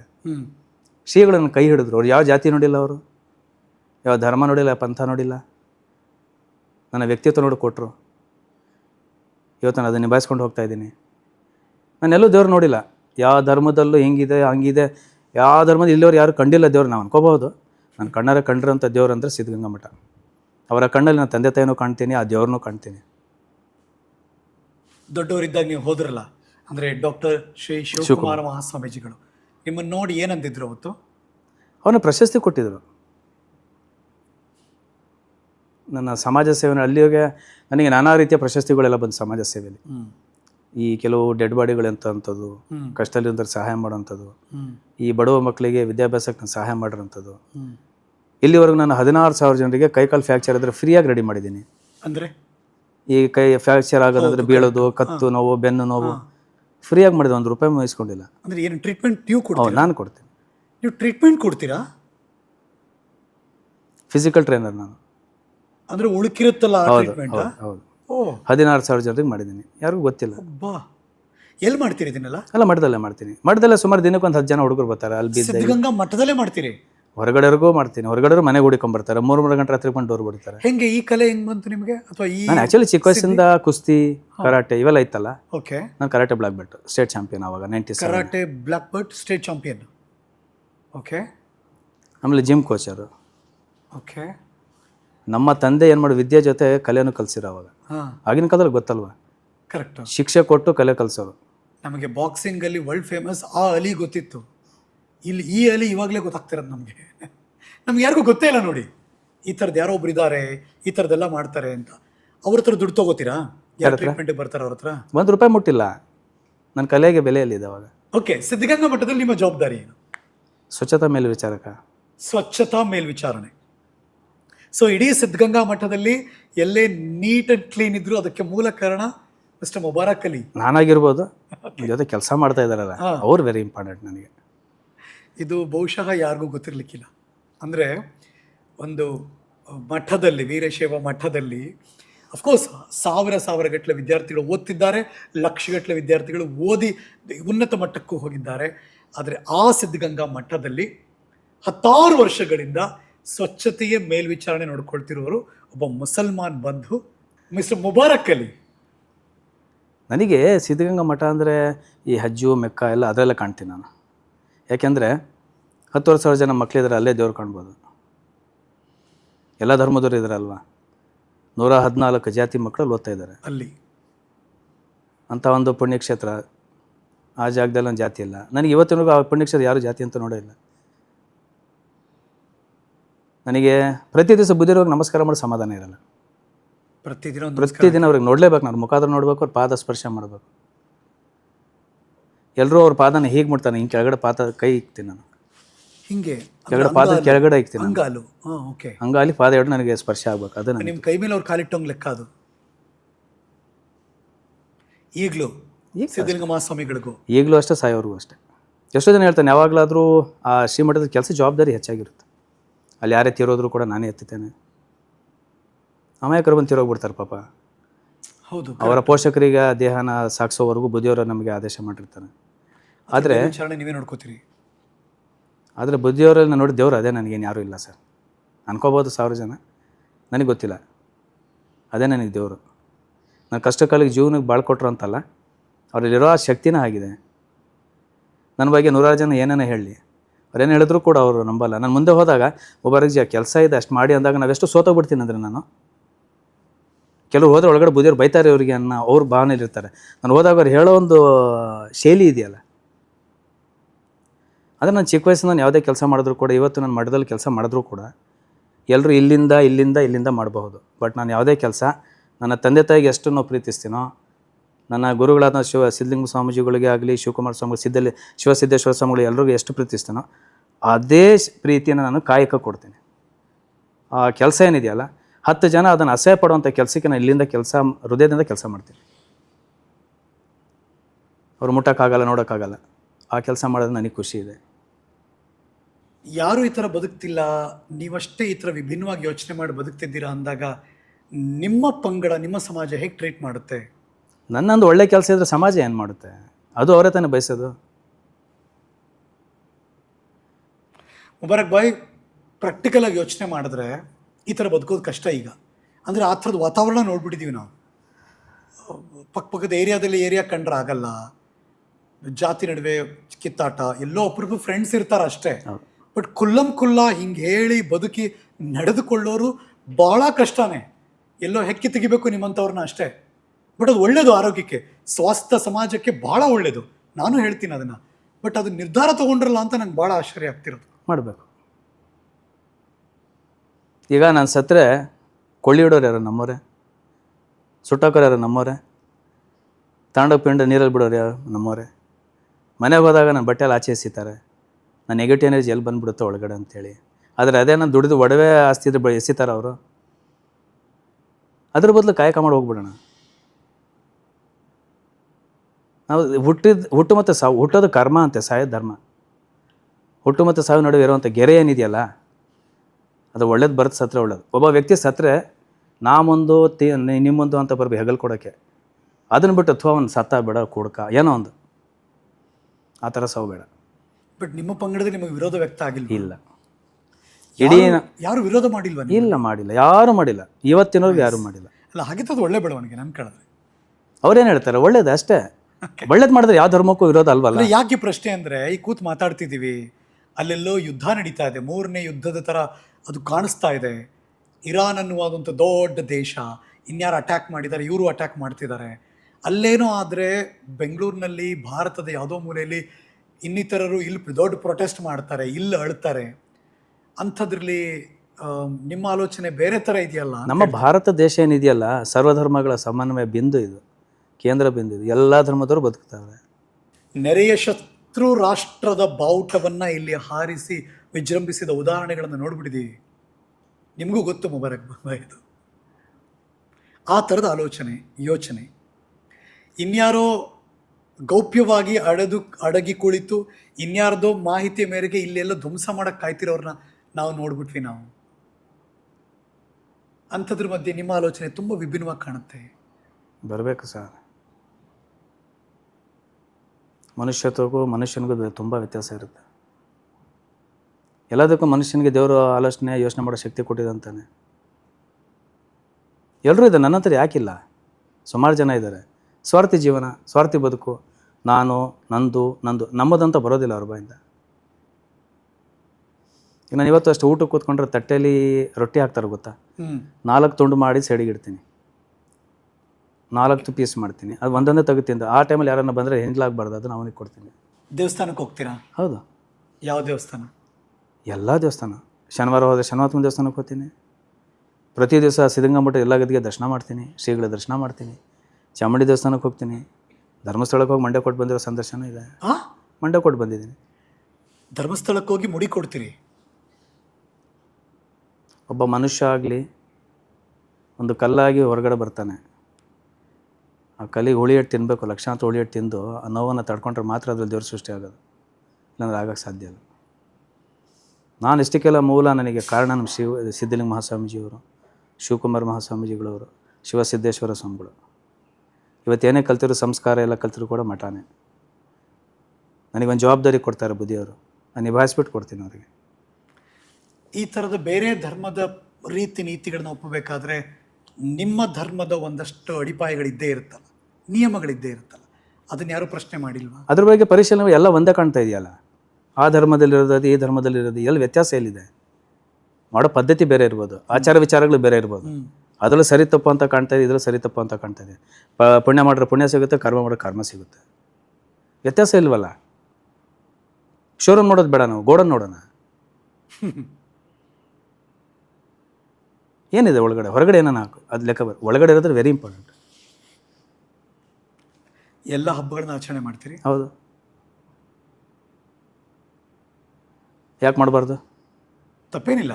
ನಮ್ಮ ಧರ್ಮದಲ್ಲಿ ಅಲ್ಲ, ನಮ್ಮ ಧರ್ಮದಲ್ಲಿ ಮಾಡಿದ್ರೆ ಅಮೃತ, ಅವ್ರ ಧರ್ಮದಲ್ಲಿ ವಿಷಾನ. ಸೊ ಯುಗಾದಿ, ದೀಪಾವಳಿ ಎಲ್ಲ ಮಾಡ್ತೀವಿ, ಎಲ್ಲ ಇಷ್ಟ ನನಗೆ, ಎಲ್ಲ ಇಷ್ಟ. ಈದ್ ಮಿಲಾದು, ರಂಜಾನು, ಪ್ರತಿಯೊಂದು ಮಾಡ್ತೀನಿ. ಈ ಪ್ರಾರ್ಥನೆಗಳು ಹೇಗೆ? ಎಲ್ಲ ಪ್ರಾರ್ಥನೆ ಮಾಡ್ತೀನಿ ನಾನು. ಅಂದರೆ ನಮ್ಮ ಹಿಂದೂ ಧರ್ಮದಲ್ಲಿರೋಂಥ ಕೆಲವು ಶ್ಲೋಕಗಳು ಹೇಳ್ತೀನಿ, ಮುಸ್ಲಿಮ್ಸ್ ನನಗೆ ಅದರಿಂದ ನಾನು ಏನಾಗುತ್ತೆ ಅಂತ ಹೇಳಿದ್ರೆ, ನೋಡಿ ನೀವು ಯಾವುದೇ ಮಾಡಿ, ಹೊರಗಡೆ ಸಮಾಜಕ್ಕೆ ಅದು ಸರಿ ಇರುತ್ತೆ ಇಲ್ವೋ, ನನ್ನ ಅಂತರಾತ್ಮನ ನಂಬಿರೋ ಪರಮಾತ್ಮನೂ ಇಷ್ಟ ಆದರೆ ಸಾಕು. ಯಾವ ಶ್ಲೋಕ? ಎಲ್ಲ ಹನುಮಾನ್ ಚಾಲೀಸಾನ ಹೇಳ್ತೀನಿ, ತುಂಬ ದೊಡ್ಡದಾಗಿದೆ ಅದು. ಒಂದು ಸಣ್ಣ ಜಲಕ್ ಕೊಡಿ, ನಂಗೆ ಕುತೂಹಲ ಕೇಳಬೇಕು ಅಂತಿದ್ದೀನಿ ನಾನೀಗ. ಹೌದು, ಈ ಥರದ್ದು ನಂಗೆ ಯಾರು ನಂಗೆ ನೋಡ್ತಿರೋರು ಆಶ್ಚರ್ಯ ಅನಿಸಿರುತ್ತೆ, ಅದಕ್ಕೋಸ್ಕರ ಕೇಳ್ತಿದ್ದೀನಿ. ಹನುಮಾನ್ ಚಾಲೀಸಾನ ಹೇಳ್ತೀನಿ. ಹನುಮಾನ್ ಚಾಲೀಸ ಸಣ್ಣ ಸಣ್ಣ ತೊಡಕುಗಳಿದ್ದಾವೆ. ಪ್ಲೀಸ್. ಆಂಜನೇಯ ಗರ್ಭ ಸಂಭೂತಂ ಸುಖಿರೋ ಸೇಜತಮ ರಾಮ ಪ್ರಿಯ ನಮಸ್ತುಭೆ ಹನುಮಾನ್ ಪಾಹಿಮಾಂ ಸದಾ. ಓಂ ನಮೋ ಭಗವತೆ ಸದ್ಗುರು ಶ್ರೀ ಹನುಮನಾಥ ಅವಧೂತ ಆದಿಶೇಷಾಯ ನಮಃ. ಆಮೇಲೆ ಬೆಟ್ಟದ ಮೇಲೊಂದು ಮನೆಯ ಮಾಡಿ ಮೃಗಗಳಿಗೆ ಅಂಜಿದೊಡೆ ಹೆಂಗ್ತಾಯ. ಬದುಕೋದಿದೆಯಲ್ಲ, ಬದುಕ್ರಿ, ಅಕ್ಕಪಕ್ಕದ ಜೊತೆ ತೊಗೊಂಡು ಬದುಕ್ರಿ. ಈಗ ನಾನೊಬ್ಬ ಮನುಷ್ಯನಾಗಿ ಜನ್ಮ ತೊಗೊಂಡಿದ್ದೀನಿ, ನೀವು ಅದೇ ತೊಗೊಂಡಿದ್ದೀರ. ಬದುಕೋ ರೀತಿ ಇದೆಯಲ್ಲ ಸರ್. ನಾನು ಯಾವುದೇ ಕಾರಣ ಭೂಮಿ ಮೇಲೆ ಇರೋವಂಥ ಒಂದು ಸಣ್ಣ ಪ್ರಾಣಿಗೂ ನೋವು ಕೊಡಬಾರ್ದು. ನಮ್ಮ ಶ್ರೀಗಳಿದ್ದಾರೆ ಸಿದ್ಧಲಿಂಗ ಮಹಾಸ್ವಾಮೀಜಿಯವರು, ಅವ್ರ ಜೊತೆ ಪ್ರತಿ ಸಂಜೆ ಅವರು ಇದು ವಾಕ್ ಮಾಡ್ತಾರೆ, ಎಲ್ಲ ಮಟ್ಟದ ವೀಕ್ಷಣೆಯನ್ನು ಮಾಡ್ಕೊಂಡ್ಬರ್ತಾರೆ. ಅವರು ಜಾಸ್ತಿ ಪ್ರಾಮುಖ್ಯತೆ ಕೊಡೋ ವ್ಯಕ್ತಿಗೆ ಅಂದರೆ ಶ್ರಮ ಪಡೋ ವ್ಯಕ್ತಿಗೆ ತುಂಬ ಬೆಲೆ ಕೊಡ್ತಾರೆ. ಓಕೆ, ಶ್ರಮ ಪಡಬೇಕು, ಕಾಯಕ ಮಾಡಬೇಕು. ಅವನು ಯಾವುದೇ ಕಾರಣ ಯಾರಿಗೂ ಜಾತಿ ರೂಪದಲ್ಲಿ ನೋಡಬಾರ್ದು, ಅದೊಂದು ಅವ್ರು ಇಷ್ಟಪಡಲ್ಲ. ನಮ್ಮ ಸಿದ್ಧಗಂಗಾ ಮಠಕ್ಕೂ ಸುಮಾರು ನಮ್ಮ ಸಿರಾ ದರ್ಗಾ ಇದೆ ಗೊತ್ತಲ್ಲ. ಹೌದು. ಪ್ರತಿ ವರ್ಷ ಬುದ್ಧಿಯವರ ಹೆಸರಲ್ಲಿ ಉರ್ಸ್ ಮಾಡ್ತಾರೆ, ಅವ್ರ ಫೋಟೋ ಹಾಕಿ ಉರ್ಸ್ ಮಾಡ್ತಾರೆ. ತುಂಬ ಫೇಮಸ್ ಅದು. ಅವ್ರು ಎಲ್ಲಿಂದ ಇಲ್ಲಿಗೆ ಬಂದು ಬುದ್ಧಿಯವರಿಗೆ ಆಹ್ವಾನ ಕೊಟ್ಟು ಬುದ್ಧಿಯವರು ಹೋಗ್ತಾರಲ್ಲಿ. ನಮ್ಮ ಕ್ಯಾಸಂದ್ರ ಪಕ್ಕದಲ್ಲಿ ಕೆಸರು ಇದೆ, ಪ್ರತಿ ವರ್ಷ ಉರ್ಸಿಗೆ ಹೋಗ್ಬಿಟ್ಟು ಬುದ್ಧಿಯವ್ರ ದರ್ಶನ ಮಾಡ್ಕೊಂಬರ್ತಾರೆ. ಅವರಲ್ಲಿಲ್ಲಲ್ಲ, ನಮ್ಮಲ್ಲಿ ಆಗಬೇಕು. ಆದರೆ ಸಮಾಜದಲ್ಲಿ ನಮ್ಮಂಥ ಸ್ವಾರ್ಥಿ ಮನುಷ್ಯ 1,80,000 ಜೀವರಾಶಿಗಳ ದೇವರು ಬರೀ ಹಿಂಗೆ ಸೃಷ್ಟಿ ಮಾಡಿದ, ಆಶೀರ್ವಾದ ಮಾಡಿ ಸೃಷ್ಟಿ ಆಗ್ಬಿಡ್ತು. ಆದರೆ ಮನುಷ್ಯನಿಗೆ ಕೈಯಾರ ಮಾಡ್ದೆ 101 ರೀತಿಯ ಮಣ್ಣನ್ನು ತೆಗೆದು ಮನುಷ್ಯ ರೂಪದಲ್ಲಿ ರೆಡಿ ಮಾಡಿ ಕೆಸರಲ್ಲಿ ಅವನು ಜೀವ ತುಂಬೋ ಟೈಮಲ್ಲಿ 2 ಯೋಚನೆ ಮಾಡ್ದ ಅವನು. ನಿನಗೆ ಜೀವ ತುಂಬ್ತೀನಿ, ಭೂಮಿ ಮೇಲೆ ನಿನ್ನಂಥ ಕೆಟ್ಟ ಪ್ರಾಣಿ ಯಾವುದೂ ಇಲ್ಲ, ಭೂಮಿ ಮೇಲೆ ನಿನ್ನಂಥ ಒಳ್ಳೆ ಪ್ರಾಣಿ ಯಾವುದಿಲ್ಲ. ನೀನು ಒಳ್ಳೇದು ಮಾಡ್ತೀಯಾ, ಒಳ್ಳೇದು ನಿನಗೆ, ಕೆಟ್ಟದ್ದು ಮಾಡ್ತೀಯಾ, ಅದ್ರ 2 ಕೆಟ್ಟದಾಗುತ್ತೆ. ಈಗ ಆಗ್ತಾ ಇದೆಯಲ್ಲ ಸ್ವಾರ್ಥಿ ಜೀವನ. ಎಷ್ಟೊಂದು ನ್ಯೂಸ್ ನೋಡ್ತಿರ್ತಿರಲ್ಲ, ಆ ಜಾತಿ ಈ ಜಾತಿ ಅಂತೆಲ್ಲ, ಅವಾಗ ಏನು ಅನ್ಸುತ್ತೆ ಮುಬಾರಕ್ ಭಾಯ್? ಅಸಹ್ಯ ಆಗುತ್ತೆ ಸರ್ ಅಷ್ಟೇ. ಬೇರೆ ಏನು ಅನ್ಸಲ್ಲ. ಯಾಕೆ ಇದು ಬೇಕಾ? ಎಲ್ಲಿದ್ದಾರೆ ಈ ಸಮಾಜದಲ್ಲಿರುವಂಥ ಬುದ್ಧಿ ಈಗ ದೊಡ್ಡ ಸಾಹಿತಿಗಳಿದ್ದರು ಆಗಿನ ಕಾಲದಲ್ಲಿ, ಅವರೆಲ್ಲ ಜಾತಿ ಬಂದಿರಲಿಲ್ಲ. ಪ್ರತಿಯೊಂದು ಕೂಡ ಎಲ್ಲ ಕಡೆ ಈಗ ಉತ್ತರ ಕರ್ನಾಟಕ ಹೋಗಿ ಎಲ್ಲ ಕಡೆ ಹೋಗಿ ಎಲ್ಲರೂ ಅಲ್ಲಿ ಜಾತಿ ಅನ್ನೋದು ಕಾಣೋದೇ ಇಲ್ಲ. ಅವರ ಆಡಂಬರ, ಅವರ ಸಂಭ್ರಮ, ಅವ್ರು ಅದು ನೋಡೋಕೆ ಖುಷಿ ಪಡ್ತೀವಿ ನಾವು. ಏನು ನೋಡಿ ಇದು ಬದಲಾಗಬೇಕು ಅನ್ಸುತ್ತೆ ನಿಮಗೆ? ನಮ್ಮ ಈ ಸಮಾಜದಲ್ಲಿ ಜಾತಿಯಿಂದ ಆಗ್ತಾರಂಥ ತೊಂದರೆಗಳು, ಮನುಷ್ಯ ನೋಡ್ತಾ ಇರೋ ದೃಷ್ಟಿ, ಯೋಚನೆ ಮಾಡೋ ಮನಸ್ಸೊಂದು ಕರೆಕ್ಟ್ ಆಗಿಬಿಟ್ರೆ ಸಮಾಜದಲ್ಲಿ ಎಲ್ಲ ಸರೋಗ್ಬಿಡುತ್ತೆ. ಯಾರು ಮಾಡ್ಬೇಕು ಅದನ್ನು? ಮನುಷ್ಯ, ಈ ಸಮಾಜ ಮಾಡಬೇಕು. ಸಮಾಜದಲ್ಲಿ ಬೆಳೀತಾರಂಥ ವ್ಯಕ್ತಿಗಳಲ್ಲಿ ಬರಬೇಕದು. ಬೂದಿ ತುಂಬಿದ ಕೆಂಡದಲ್ಲಿ ಬದುಕ್ತಾ ಇದ್ದೀವಿ ನಾವು ಇವತ್ತು, ಜಾತಿ ಜಾತಿ ಅಂತೇಳಿ. ಆ ಕೆಂಡ ಒದ್ರಿದ್ರೆ ಮಾತ್ರ ಮನುಷ್ಯನಿಗೆ ಬದುಕು. ನಮ್ಮನ್ನು ಆಳುವವರೇ ಆ ದೃಷ್ಟಿಯಲ್ಲಿ ಯೋಚನೆ ಮಾಡಿದ್ರೆ ಏನು ಮಾಡೋದು? ಬಿಟ್ಬಿಡಿ, ಅವ್ರು ಆಳ್ಕೊಳ್ಳಿ. ನಮಗೇನಾಗಿದೆ? ನಾವು ದಡ್ರ, ನಾವು ಬುದ್ಧಿವಂತರು ತಾನೆ. ಅವರಿಂದ ನಮ್ಮ ಜೀವನ ನಡೀತಾ ಇದೆಯಾ? ಇಲ್ಲ ಅಲ್ಲ. ಒಂದು ಸಮಾಜಕ್ಕೆ ಬೇಕು, ಅವರು ಬೇಕು, ಅವರಿಂದ ನಾವಲ್ಲ, ನಮ್ಮಿಂದ ಅವರು ಅನ್ನೋದನ್ನು ಅವ್ರು ಅರ್ಥ ಮಾಡ್ಕೋಬೇಕು. ಆ ಬರೋವಂತಹ ವ್ಯಕ್ತಿಗಳೇನಿರ್ತಾರಲ್ಲ, ಆಳೋವಂಥ ವ್ಯಕ್ತಿಗಳು, ಅವರಲ್ಲಿ ಬರಬೇಕು. ನಾನೊಬ್ಬ ಅಜಾತ ಶತ್ರು, ಜಾತಿ ಇಲ್ಲದಂದ್ರೆ ನಾನು ಬದುಕಬೇಕು ಅನ್ನೋದು ಶಪಥ ಮಾಡಲ್ಲ ಬಂದು ಕೂತ್ರೆ ಮಾತ್ರ ಅದಕ್ಕೊಂದು ಅರ್ಥ. ನಮ್ಮದೇ ಆದಂಥ ನಿಲುವಿಟ್ಕೊಳ್ತೀವಿ. ನಾನು ಇದೇ ಜಾತಿ, ನಿಂತವ್ರಿಗೆ ಇದು, ಅಂಥವ್ರಿಗೆ ಅದು. ಮೆಕ್ಕ ಮದಿನಾಗೆಲ್ಲ ಹೋಗ್ತೀರಿ? ಇನ್ನು ಹೋಗಬೇಕಂತ ಮನಸ್ಸಿದೆ. ನಾನು ಕಾಶಿಗೆ ಹೋಗಬೇಕು, ಕಾಶಿಗೆ ರಾಘವೇಂದ್ರ ಸ್ವಾಮಿ ಇದಕ್ಕೆ ಹೋಗ್ಬೇಕು, ಮಂತ್ರಾಲಯಕ್ಕೆ ಹೋಗ್ಬೇಕು. ಹೋಗಿಲ್ಲ ಇನ್ನೂ ಹೋಗಿಲ್ಲ. ಕಾಶಿಗೆ ಹೋಗ್ಬೇಕು, ಮಂತ್ರಾಲಯಕ್ಕೆ ಹೋಗ್ಬೇಕು, ಆಮೇಲೆ ಮಾಮನಂದು ಮೆಕ್ಕಾಗೆ ಹೋಗ್ಬೇಕು. ಇತ್ತೀಚೆಗೆ ನೋಡ್ತಿರ್ತೀವಲ್ಲ ನಾವು, ಎಸ್ಪೆಷಲಿ ಮುಸಲ್ಮಾನರು ಒಂದು ಕಡೆ, ಹಿಂದೂ ಹುಡುಗಿನ ಇನ್ನೊಂದು ಕಡೆ ಇದ್ದರೆ ಅದಕ್ಕೊಂದು ಲೇಪನ ಹಾಕೇ ಹಾಕ್ತಾರೆ. ನೀವು ಬೇಕೋ ಬೇಡೋ ಹಾಕ್ತಾರೆ. ಆ ಥರದ ಆಲೋಚನೆ ಎಲ್ಲೂ ಬರಲಿಲ್ವಾ? ಅವ್ರೇನು ಬಂದು ನಮ್ಮ ಮನೆ ಒಲೆ ಹಚ್ಚಲ್ವಲ್ಲ? ನನ್ನ ಕಷ್ಟಕ್ಕೆ ಅವ್ರು ಹಾಕ್ತಾರ? ಜಾತಿ ಆಗುತ್ತಾ? ನನ್ನ ಕಾಯಕ, ನನ್ನ ಶ್ರಮ. ಆ ಪದ ಬಳಸೋಕೆ ನಂಗೆ ಇಷ್ಟ ಇಲ್ಲ, ಹಾಗಾಗಿ ಹೇಳಿಲ್ಲ. ಬಟ್ ಅದಕ್ಕೆ ನಿಮ್ಮನ್ನು ಕೇಳ್ತಾ ಇದ್ದೀನಿ ನಾನು. ಯಾರಿಗೂ ನೈತಿಕ ಹಕ್ಕಿಲ್ಲ. ನಾನು ಒಳ್ಳೇದು ಮಾಡ್ತಾರೆ, ಒಳ್ಳೇದು, ಸಮಾಜಕ್ಕೆಲ್ಲ ಒಳ್ಳೇದಾಗುತ್ತದೆ. ಏನು ಹೇಳ್ತಾರೆ? ನಿಮ್ಮ ಕೈಯಲ್ಲಿ ಜೀವ ಹೋಯ್ತು ಅಂದ್ರೆ ಏನು ಹೇಳಿರ್ತಾರೆ ಅವಾಗ ಅವರು? ಅಪ್ಪ, ನನ್ನ ಹುಟ್ಟಿದ ಮಕ್ಕಳು ನನಗೆ ಕೊನೆಗೆ ಸಹಾಯ ಮಾಡಿ ನೀನು ಮಾಡಿದೆ, ನೀನು ಎತ್ತಿದೆ, ನೀನು ನೋಡ್ಕೊ.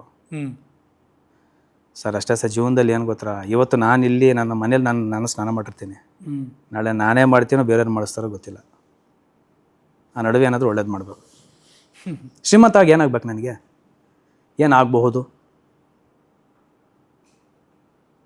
ಸುಖ ಅನ್ನೋದು, ನಾನೊಬ್ಬ ದೊಡ್ಡ ಶ್ರೀಮಂತ ಅನ್ನೋದು, ನಾನೊಬ್ಬ ಕೋಟ್ಯಾಧಿಪತಿ ಅನ್ನೋದು ಅದರಲ್ಲಿ ದುಡ್ಡು ಆಸ್ತಿ ಅಂತಸ್ತಲ್ಲ ಸರ್. ಕಾಯಕದಲ್ಲಿ ಶ್ರೀಮಂತಿಕೆ ತಗೋಬೇಕು. ಅದಕ್ಕಿಂತ ದೊಡ್ಡ ಸಂಪತ್ತು ಯಾವುದೂ ಇಲ್ಲ. ತುಂಬ ಜನ ನೋಡ್ತಿರೋ ಯೋಚನೆ ಮಾಡ್ತಿರ್ಬೋದು, ಇದು ಪ್ರಾಕ್ಟಿಕಲ್ ಸಾಧ್ಯನಾ ಅಂತ. 100% ಮಾಡಲೇಬೇಕು. ತ್ಯಾಗ ಮಾಡು. ಅದು ಈ ಸ್ವಾರ್ಥದ ಪ್ರಪಂಚದಲ್ಲಿ. ಪ್ರಪಂಚದ ಬಗ್ಗೆ ತಲೆ ಕೆಡಿಸ್ಕೊಳಕ್ಕೆ ಹೋಗಲ್ಲ ಸರ್. ನೀ ಇಲ್ಲೋ ಓದಿದ್ದೆ, ಇಂಗ್ಲೀಷಲ್ಲಿ ಇತ್ತು, being good is very bad ಅಂತ. ತುಂಬ ಒಳ್ಳೆಯವನಾಗಿರೋ ತುಂಬ ಕೆಟ್ಟದ್ದು ಅಂತ ಆಗಬೇಕು. ತುಂಬ ಜನರು ಹೇಳ್ಬಿಡ್ತಾರೆ ಹಂಗೆ, ತುಂಬ ಒಳ್ಳೆತನ ತೋರಿಸ್ಬಾರ್ದು, ಬಿಕಾಸ್ ಈ ಸಮಾಜ ನಮ್ಮನ್ನು ಹಂಗೆ ನೋಡಲ್ಲ ಅಂತ. ನಿಮ್ಗೆ ಆ ಥರ ಯಾವತ್ತೂ ಅನಿಸಿಲ್ವಾ? ನಾನು ಶತ್ರು ಮನ್ಸನ್ ಗೆಲ್ಲೋ ಕೆಲಸ ಮಾಡ್ತೀನಿ ಹೊರತು ಸೋಲೋ ಕೆಲಸ ಮಾಡಲ್ಲ. ಯಾವ್ದಾರು ಉದಾಹರಣೆ ಇದೆಯಾ ಗೆದ್ದಿರೋದು ಆ ಥರ? ಸುಮಾರಿದೆ. ನನ್ನ ಬಗ್ಗೆ ಯಾವ ವ್ಯಕ್ತಿ ಕೆಟ್ಟದ್ದು ಬಯಸಿದ್ನೋ ಆ ವ್ಯಕ್ತಿನ ನಾನು ಒಳ್ಳೆಯವನಂತ ಬಂದಿದ್ದಾರೆ. ಕಾರಣ ಏನು ಹೇಳಿ? ಏನು?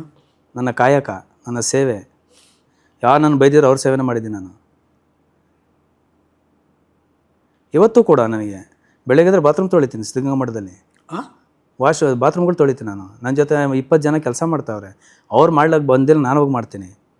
ಎಂಥದ್ದೇ ನಾನು ಕೆಲಸ ಮಾಡ್ತೀನಿ. ಪಿಟ್ಟಲ್ಲೂ ಇಳಿತೀನಿ, ಕ್ಲೀನ್ ಮಾಡ್ತೀನಿ. ಎಷ್ಟು ಡೆಡ್ ಬಾಡಿಗಳು ಎತ್ತಿದ್ದೀನಿ. ನಾನೇನೇ ಕೆಲಸ ಮಾಡಿದ್ರು ಕೂಡ ಮಠದಲ್ಲಿ ನನಗೆ ಕಾಲಹರಣ ಇಷ್ಟ ಇಲ್ಲ ಸರ್. ಕಾಲಹರಣ ನನಗೊಂದು ಚೂರು ಇಷ್ಟ ಇಲ್ಲ. ಸೊ ಇಡೀ ದಿನ ಆಕ್ಯುಪೈ ಆಗಿರ್ತೀರ? 100%. ಬೆಳಗ್ಗೆ ಮಠಕ್ಕೆ ಬಂದರೆ ಸಂಜೆ ನನಗೆ ಎಷ್ಟೊತ್ತನಾಗಲಿ ಕೆಲಸ ಮುಗಿಸೋರು ಮನೆಗೆ ಹೋಗಲ್ಲ. ಅಂಥ ದೊಡ್ಡ ಮಠದಲ್ಲಿ ಕೆಲಸ ಕಡಿಮೆ ಇರುತ್ತಾ? ಮಾಡಬೇಕು. ಇವಾಗ ನನಗೆ ನಂಬಿ ಕೊಟ್ಟಿದ್ದಾರೆ ಕೆಲಸ, ನಾನು ಆ ಕೆಲಸ ಮಾಡಿ ತೋರಿಸ್ಬೇಕು. ನಾನು ಬುದ್ಧಿಯವರಾಗಲಿ ಒಬ್ಬ ವ್ಯಕ್ತಿಯ ಮನಸ್ಸು ಗೆಲ್ಲದೆ ನನ್ನ ಕಾಯಕ, ನನ್ನ ಕೆಲಸದಿಂದ ಹೊರತು ಶತ್ರುತ್ವ ನನಗೆ ಗೊತ್ತೇ ಇಲ್ಲ. ದ್ವೇಷ ಅನ್ನೋದೇ ನನಗೆ ಗೊತ್ತಿಲ್ಲ. ಏನಿದು ಮಿಲ್ಟ್ರಿ ಹ್ಯಾಟು? ನನಗೆ ಅದು ಮೊದಲಿಂದ ರೂಢಿ ಸರ್. ಅದು ನಾನು ಮಿಲ್ಟ್ರಿಗೆ ಹೋಗ್ಬೇಕಂತ ಬಲ್ಲಾಸೆ ಆಯಿತು. ಮನೆ ಪರಿಸ್ಥಿತಿ ತುಂಬ ಇಕ್ಕಟ್ಟಿಗೆ ಬಂತು, ಬಿಟ್ಬಿಟ್ಟೆ. ಓ, ಅದು ಬೇರೆ ಇದೆಯಾ ಸ್ಟೋರಿ? ಓಕೆ, ಹೋಗೋಕ್ಕಾಗಲಿಲ್ಲ. ಓಕೆ, ಯಾಕೆ? ಫಿಟ್ ಇದ್ರಿ ಅಲ್ವಾ? ಅಥವಾ ಫಿಟ್ ಇದ್ದೆ ನಾನು. ಓಕೆ, ಬಟ್ ಮನೆ ಪರಿಸ್ಥಿತಿ ಸರಿ ಇರಲಿಲ್ಲ. ಈಗಲೂ ಹಂಗೆ ಕಾಣಿಸ್ತೀರಾ ನೀವು? ಅಪ್ಪ ಅಮ್ಮ ಕಷ್ಟಕ್ಕೆ ಸಿಗಾಕೊಂಡ್ಬಿಟ್ರು. ನನ್ನ ಕೆಲಸಕ್ಕೆ ನನ್ನ ತಂದೆ ತಾಯಿ ವೆರಿ ಇಂಪಾರ್ಟೆಂಟ್ ನನಗೆ. ಸೊ ಹಂಗಾಗಿ ತಲೆ ಮೇಲೆ ಒಂದು ಹ್ಯಾಟು ಇರಬೇಕು, ಒಂದು ಬ್ಯಾಗು, 2 ಮಿಲ್ಟ್ರಿದು. ಎಲ್ಲೋದ್ರೂ ನಿಮ್ಮ ಜೊತೆಗಿರುತ್ತೆ. ಖಂಡಿತ ಇರುತ್ತೆ. ನನಗೆ ಹೇಳ್ಬೇಕಂದ್ರೆ ಸರ್, ಬದುಕಬೇಕು, 99 ಜನ ಥೂಚಿ ಅಂತ ಒಬ್ಬ ವ್ಯಕ್ತಿನ ಕೀಳ ಕಾಣುವಂಥ ವ್ಯಕ್ತಿಗೆ ನಾನು ಕೈ ಹಿಡಿಬೇಕು, ಅವನಿಗೆ ಮನುಷ್ಯನ ರೂಪ ತರಬೇಕು. ಯಾರಿಗಾರು ಏನಾದ್ರು ಕಷ್ಟ ಇದ್ರೆ ನಿಮ್ಮ ಹತ್ರ ಬರ್ಬೇಕು ಅವರು. ಬರಲಿ, ನನ್ನ ಕೈಲಾದಷ್ಟು ನಾನು ಮಾಡ್ತೀನಿ. ಎಲ್ಲಿ ಸಿಗ್ತೀರಾ ನೀವು? ಸಿದ್ಧಗಂಗಾ ಮಠನೇ. ಅಲ್ಲಿ ಬಂದು ಏನಂತ ಕೇಳಬೇಕು? ಮುಬಾರಕ್ ಅವ್ರು ಅಂತ ಕೇಳಿದ್ರು ಸಾಕು, ಅವರೇ ಹೇಳಿದ್ರು. ಸೊ ಏನಾದರೂ ಕಷ್ಟ ಇದ್ದರೆ ಸಿದ್ಧಗಂಗಾ ಮಠಕ್ಕೆ ಹೋಗಿ ಮುಬಾರಕ್ ಅಲಿ, ಮುಬಾರಕ್ ಬಾಯ್ ಅಂದರೆ. ಮಕ್ಕಳ ಬಗ್ಗೆ ತುಂಬ ಕಾಳಜಿ ತಗೊಳ್ತೀನಿ. ಓಕೆ, ಏನೇನು ಮಾಡ್ತಿದ್ದೀರಿ ಮಕ್ಕಳು? ಇಲ್ಲ, ಮಕ್ಕಳು ಯಾಕೆಂದರೆ ನಾವು ಮಕ್ಕಳನ್ನ ದೇವ್ರ ರೂಪದಲ್ಲಿ ನೋಡ್ತೀವಿ. ಯಾಕಂದರೆ ಬುದ್ಧಿಯವರು ಮಠಾನ ಇವತ್ತು ಆ ಹೆಸರು ಪಡ್ಕೊಂಡಿದೆ ಅಂತೇಳಿ. ಅನ್ನದಾಸೋಹ, ವಿದ್ಯಾದಾಸೋಹ, ವಸತಿ ದಾಸೋಹ, ಜೊತೆಗೆ ಸಂಸ್ಕಾರ ಸಂಸ್ಕೃತಿ ದಾಸೋಹ, ತ್ರಿವಿಧ ಅಂದರೆ ಅದೇ ಎಲ್ಲವೂ ಕೂಡ ಸಿಗ್ತಾ ಇದೆ ಅನ್ಬೇಕಂದ್ರೆ ಒಂದು ತಾಯಿ ತನ್ನ ಮಕ್ಕಳನ್ನ ಯಾವ ಥರ ನೋಡ್ಬೇಕಲ್ಲ, ಆ ರೀತಿ ನಮ್ಮ ಬುದ್ಧಿಯವ್ರು ನೋಡ್ಕೊತಾರೆ ಮಕ್ಕಳಿಗೆ. ನೋಡಿ ಆಯಿತು, ನಮ್ಮ ಮನೆಗೆ 4 ಜನ ಮನೆಗೆ ಬರಲಿ, ಮೀಸಮಣಿ ಎಣಿಸ್ತೀವಿ ನಾವು, ಅವ್ರೇನು ಅನ್ಕೊಳ್ತಾರೆ ಸುಧಾರಿಸೋದು ಹೆಂಗೆ ಅಂತ. ದಿನಕ್ಕೆ ಮಿನಿಮಮ್ ಅಂದರೆ 40-45 ಸಾವಿರ ಜನ ಊಟ ಮಾಡ್ತಾರೆ. ಮನೆಯಲ್ಲಿ ನಿಮ್ಮ ಹೆಂಡತಿ ಅಂದರೆ ಮೇಡಮ್ಮು, ಅಫ್ಕೋರ್ಸ್ ಅವ್ರಿಗೆ ನೀವು ಹೇಳಿದ್ರಿ ಆಗಲೇ, ನಾನು ಯಾವುದೇ ಮುಸಲ್ಮಾನ ಪ್ರತೀತಿ ಪ್ರಕಾರ ಏನೂ ಮಾಡಿಸಿಲ್ಲ ಅಂತ. ಬಟ್ ಅವರು ಕೂಡ ಪೂಜೆ ಮಾಡ್ತಾರ? ಎಲ್ಲ ಮಾಡ್ತಾರೆ ಅವರು, ನಮ್ಮ ಧರ್ಮದ್ದು ಮಾಡ್ತಾರೆ, ದರ್ಗಾಗೂ ಬರ್ತಾರ, ಎಲ್ಲ ಬರ್ತಾರೆ. ನಮ್ಮ 3 ಜನರಲ್ಲಿ ಯಾವುದೂ ಭೇದ ಭಾವ ಇಲ್ಲ ಸರ್. ನೀವು, ನಿಮ್ಮ ಹೆಂಡತಿ, ನಿಮ್ಮ ಮಗಳು, ಭೇದ ಭಾವನೇ ಇಲ್ಲ. ಗಣೇಶನ ಗುಡಿಗೂ ಹೋಗ್ತೀರಾ, ಈ ಕಡೆ ದರ್ಗಾಗೂ ಹೋಗ್ತೀರಾ. ಹೌದು. ಯಾವ ಜಾತಿ ಅಂತ ಕೇಳಲ್ಲ, ಅದಂತೂ ನಿಜ. ದೇವಸ್ಥಾನಕ್ಕೆ ಹೋದಾಗ ನಿಮ್ಮನ್ನು ನೋಡಿದ ತಕ್ಷಣಕ್ಕೆ ಯಾರು ಏನು ಕ್ವಶನ್ ಮಾಡಲ್ಲ. ಬಟ್ ಸಾಮಾನ್ಯವಾಗಿ ಮುಸಲ್ಮಾನರು ಯಾರೂ ಬರಲ್ಲ. ಅದು ನನಗೆ ಆಶ್ಚರ್ಯ ಆಗ್ತಿರೋದು. ನೀವು ಇಷ್ಟಪಟ್ಟು ಬರ್ತೀರಾ, ಅದನ್ನು ತುಂಬ ದೊಡ್ಡ ಮಟ್ಟದಲ್ಲಿ ವಿಶಾಲ ಹೃದಯದಲ್ಲಿ ನೋಡ್ತಿದ್ದೀರಲ್ಲ, ಅದು ಆಶ್ಚರ್ಯ ಅನಿಸುತ್ತೆ ತುಂಬ ಜನಕ್ಕೆ. ಪ್ರತಿ ದಿವಸ ಅಷ್ಟೇ, ಎಲ್ಲ 3 ಗದಿಗೆ ದರ್ಶನ ಮಾಡಬೇಕು. ಜೊತೆಗೆ ಮನೆಯಲ್ಲಿ ಆಚಾರ ವಿಚಾರಗಳನ್ನು ಮಾಡೋದು ಭಾಳ ರೇರು. ಮುಸಲ್ಮಾನ ಮನೆಯಲ್ಲಿ ಒಬ್ಬಟ್ಟು, ಯುಗಾದಿ ಹಬ್ಬಕ್ಕೆ, ಎಳ್ಳು ಬೆಲ್ಲ, ಎಲ್ಲ ಸಂಕ್ರಾಂತಿಗೆ, ನನಗೇನು ದೊಡ್ಡ ನನಗೇನು ವ್ಯತ್ಯಾಸ ಅಂತ ಏನು ಕಾಣಿಸಲ್ಲ. ಎಲ್ಲರೂ ಈಗ ನಮ್ಮ ಹಬ್ಬನ ಮಾಡ್ತೀವಿ, ಅದು ಹಬ್ಬ ಮಾಡ್ತೀವಿ. ವರಮಹಾಲಕ್ಷ್ಮಿ ಹಬ್ಬಕ್ಕೆ ಕುಂಕುಮ ಕೊಡೋದು, ಹೌದು. ಈ ಕಡೆ ದರ್ಗಾಗೆ ಹೋಗಿ ಇದು ಮಾಡೋದು. ಈಗ ನಿಮಗೂ ತಂದು ಕೊಟ್ಟಿದ್ದೀನಿ ನಾನೀಗ. ಇದು ತುಂಬ ಆಶ್ಚರ್ಯ ಅನ್ಸೋದು. ಮುಬಾರಕ್ ಬಾಯ್, ಯಾವ ಮುಸಲ್ಮಾನ ಮನೇಲಿ ನಡೆಯುತ್ತೀವಲ್ಲ ಹೇಳಿ ನೀವು? ಇದಾರೆ, ಇಲ್ಲ ಅಂತ ಇಲ್ಲ. ಇದಾರೆ, ಇಲ್ಲ ಅಂತ ನಾವು ಹೇಳಕ್ ಸಾಧ್ಯನೇ ಇಲ್ಲ. ಇದಾರೆ. ಈಗ ಎಲ್ಲ ಧರ್ಮನ ಗೌರವಿಸುವಂಥವ್ರು ಇನ್ನ ಜನ ಇದ್ರೆ ಎಲ್ಲೋ ಒಬ್ರು ಇದಾರೆ ನಿಮ್ಮಂಥವ್ರು ಅಷ್ಟೇ. ಇರ್ಬೋದು ಅಲ್ವಾ? ಇರ್ಬೋದು. ನಾವು ಬೆಳೆದಿರೋ ವಾತಾವರಣ ಅದ್ರ ಮೇಲೆ ಅವಲಂಬಿತ ಆಗುತ್ತೆ ಹೊರತು. ಅದು ಈಗಿನ ಪ್ರಪಂಚದಲ್ಲಿ ಈಗಿರೋ ಬೆಳವಣಿಗೆಗಳಲ್ಲಂತೂ ಬರೀ ದ್ವೇಷ ಕಾರುವ ಲಕ್ಷಣಗಳೇ ಕಾಣಿಸ್ತಿರುತ್ತೆ. ಹಾಗಾಗಿ ನಿಮ್ಮ ನಡವಳಿಕೆ, ನಿಮ್ಮ ವ್ಯಕ್ತಿತ್ವ ಬಹಳ ವಿಶೇಷ ಅನಿಸುತ್ತೆ. ಇರಬೇಕು ನೋಡಿ. ನಾನು ಸುಮಾರು ಈ ಒಂದು ವಿಚಾರದಲ್ಲೇ ನಮ್ಮ ಶ್ರೀಗಳು, ದೊಡ್ಡ ಸ್ವಾಮಿಗಳು ಏನಿದೆಲ್ಲ, ಶಿವಕುಮಾರ ಸ್ವಾಮಿಗಳು, ಆಮೇಲೆ ಸಿದ್ಧಲಿಂಗ ಸ್ವಾಮಿ, ಇಬ್ಬರೂ ಕೂಡ ಅವರೊಂದು ಮನವಿ ಪತ್ರ ಕೊಡ್ತಾರೆ. ಬಿಗ್ ಬಾಸಿಗೆ ಹೋಗ್ಬೇಕು ಇಂಥ ವ್ಯಕ್ತಿ ಸಮಾಜದಲ್ಲಿ ಒಳ್ಳೆ ಕೆಲಸ ಮಾಡಿ ಲೆಟ್ರು ಕೊಟ್ಟರು. ಅವಾಗ ಇವರು ಪರಮೇಶ್ ಗುಂಡ್ಕಲ್ ಸರ್ ಇದ್ರು, ನಮ್ಮ ಜೊತೆ ಒಬ್ಬರು ಶ್ರೀಗಳು ಬಂದಿದ್ರು, ಶಾಖಾಮಠ ಶ್ರೀಗಳು ಬಂದು, ನೀನು ಒಳ್ಳೆ ಕೆಲಸ ಬಿಗ್ ಬಾಸಿಗೆ ಹೋಗೋಣ. ಹೋದೋ ಪರಮೇಶ್ ಗುಂಡ್ಕಲ್ ಸರ್ ಕರೆದ್ರು, ಆಫೀಸಲ್ಲಿ ಮಾತಾಡಿದ್ರು, ಫೈನಲೈಸು ಮಾಡಿದ್ರು. ಇನ್ನೊಂದು ವಾರದಲ್ಲಿ ನಿಮಗೆ ಕರಿತೀವಿ, ಈ ವಾರದ ಸೆಲೆಕ್ಟ್ ಅಂದರು. ಕರೆದಿಲ್ಲ. ಅವಾಗ ನನಗೆ ಬಂದಿದ್ದೇನೆಂದರೆ, ನಾನು ಬದುಕ್ತಾ ಇರೋದಕ್ಕೂ ಇಲ್ಲಿ ನಡೀತಾ ಇರೋದಕ್ಕೂ ನನಗೆ ಯಾಕೆ ಕರೀಲಿಲ್ಲ? ಯಾಕೆ ಅಂದರೆ ನನ್ನ ಮನಸ್ಸಲ್ಲಿ ಬಂತು, ನಾನೊಬ್ಬ ಮುಸಲ್ಮಾನ್ ಧರ್ಮದನಾಗಿರೋದ್ರಿಂದ ಏನಾದರೂ ಈ ಸಮಸ್ಯೆ ಹುಟ್ಕೊಳ್ತಾ.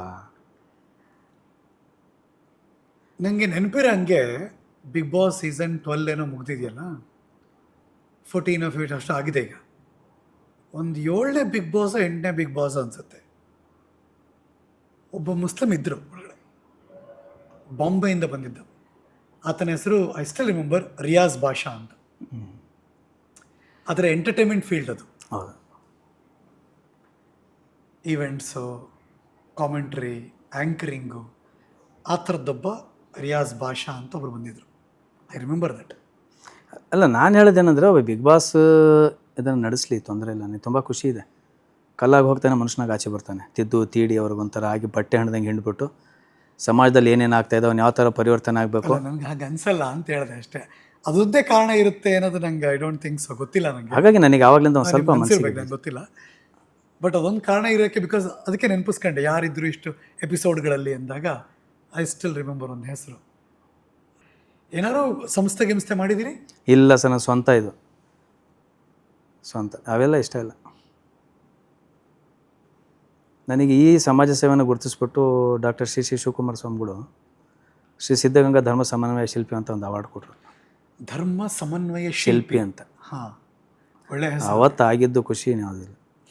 ಈ ಹಿಂದೆ ರಾಜ್ಯ ಮಟ್ಟದಲ್ಲಿ ಖಾಸಗಿ ಸಂಸ್ಥೆಗಳೆಲ್ಲ ಒಂದು 18 ಸ್ಟೇಟ್ ಅವಾರ್ಡ್ ಬಂತು. ಅದರಲ್ಲಿ ಒಂಥರ ನಂಬಿಕೆ, ಆತ್ಮವಿಶ್ವಾಸ ಬಂತು. ಇದರಲ್ಲಿ ನನಗೆ ಒಂದು ಸ್ಫೂರ್ತಿ ಬಂತು, ಬುದ್ಧಿಯವರು ಕೊಟ್ಟಿದ್ದು. ಆಸ್ಕರ್ ಲೆವೆಲ್ ಅದು.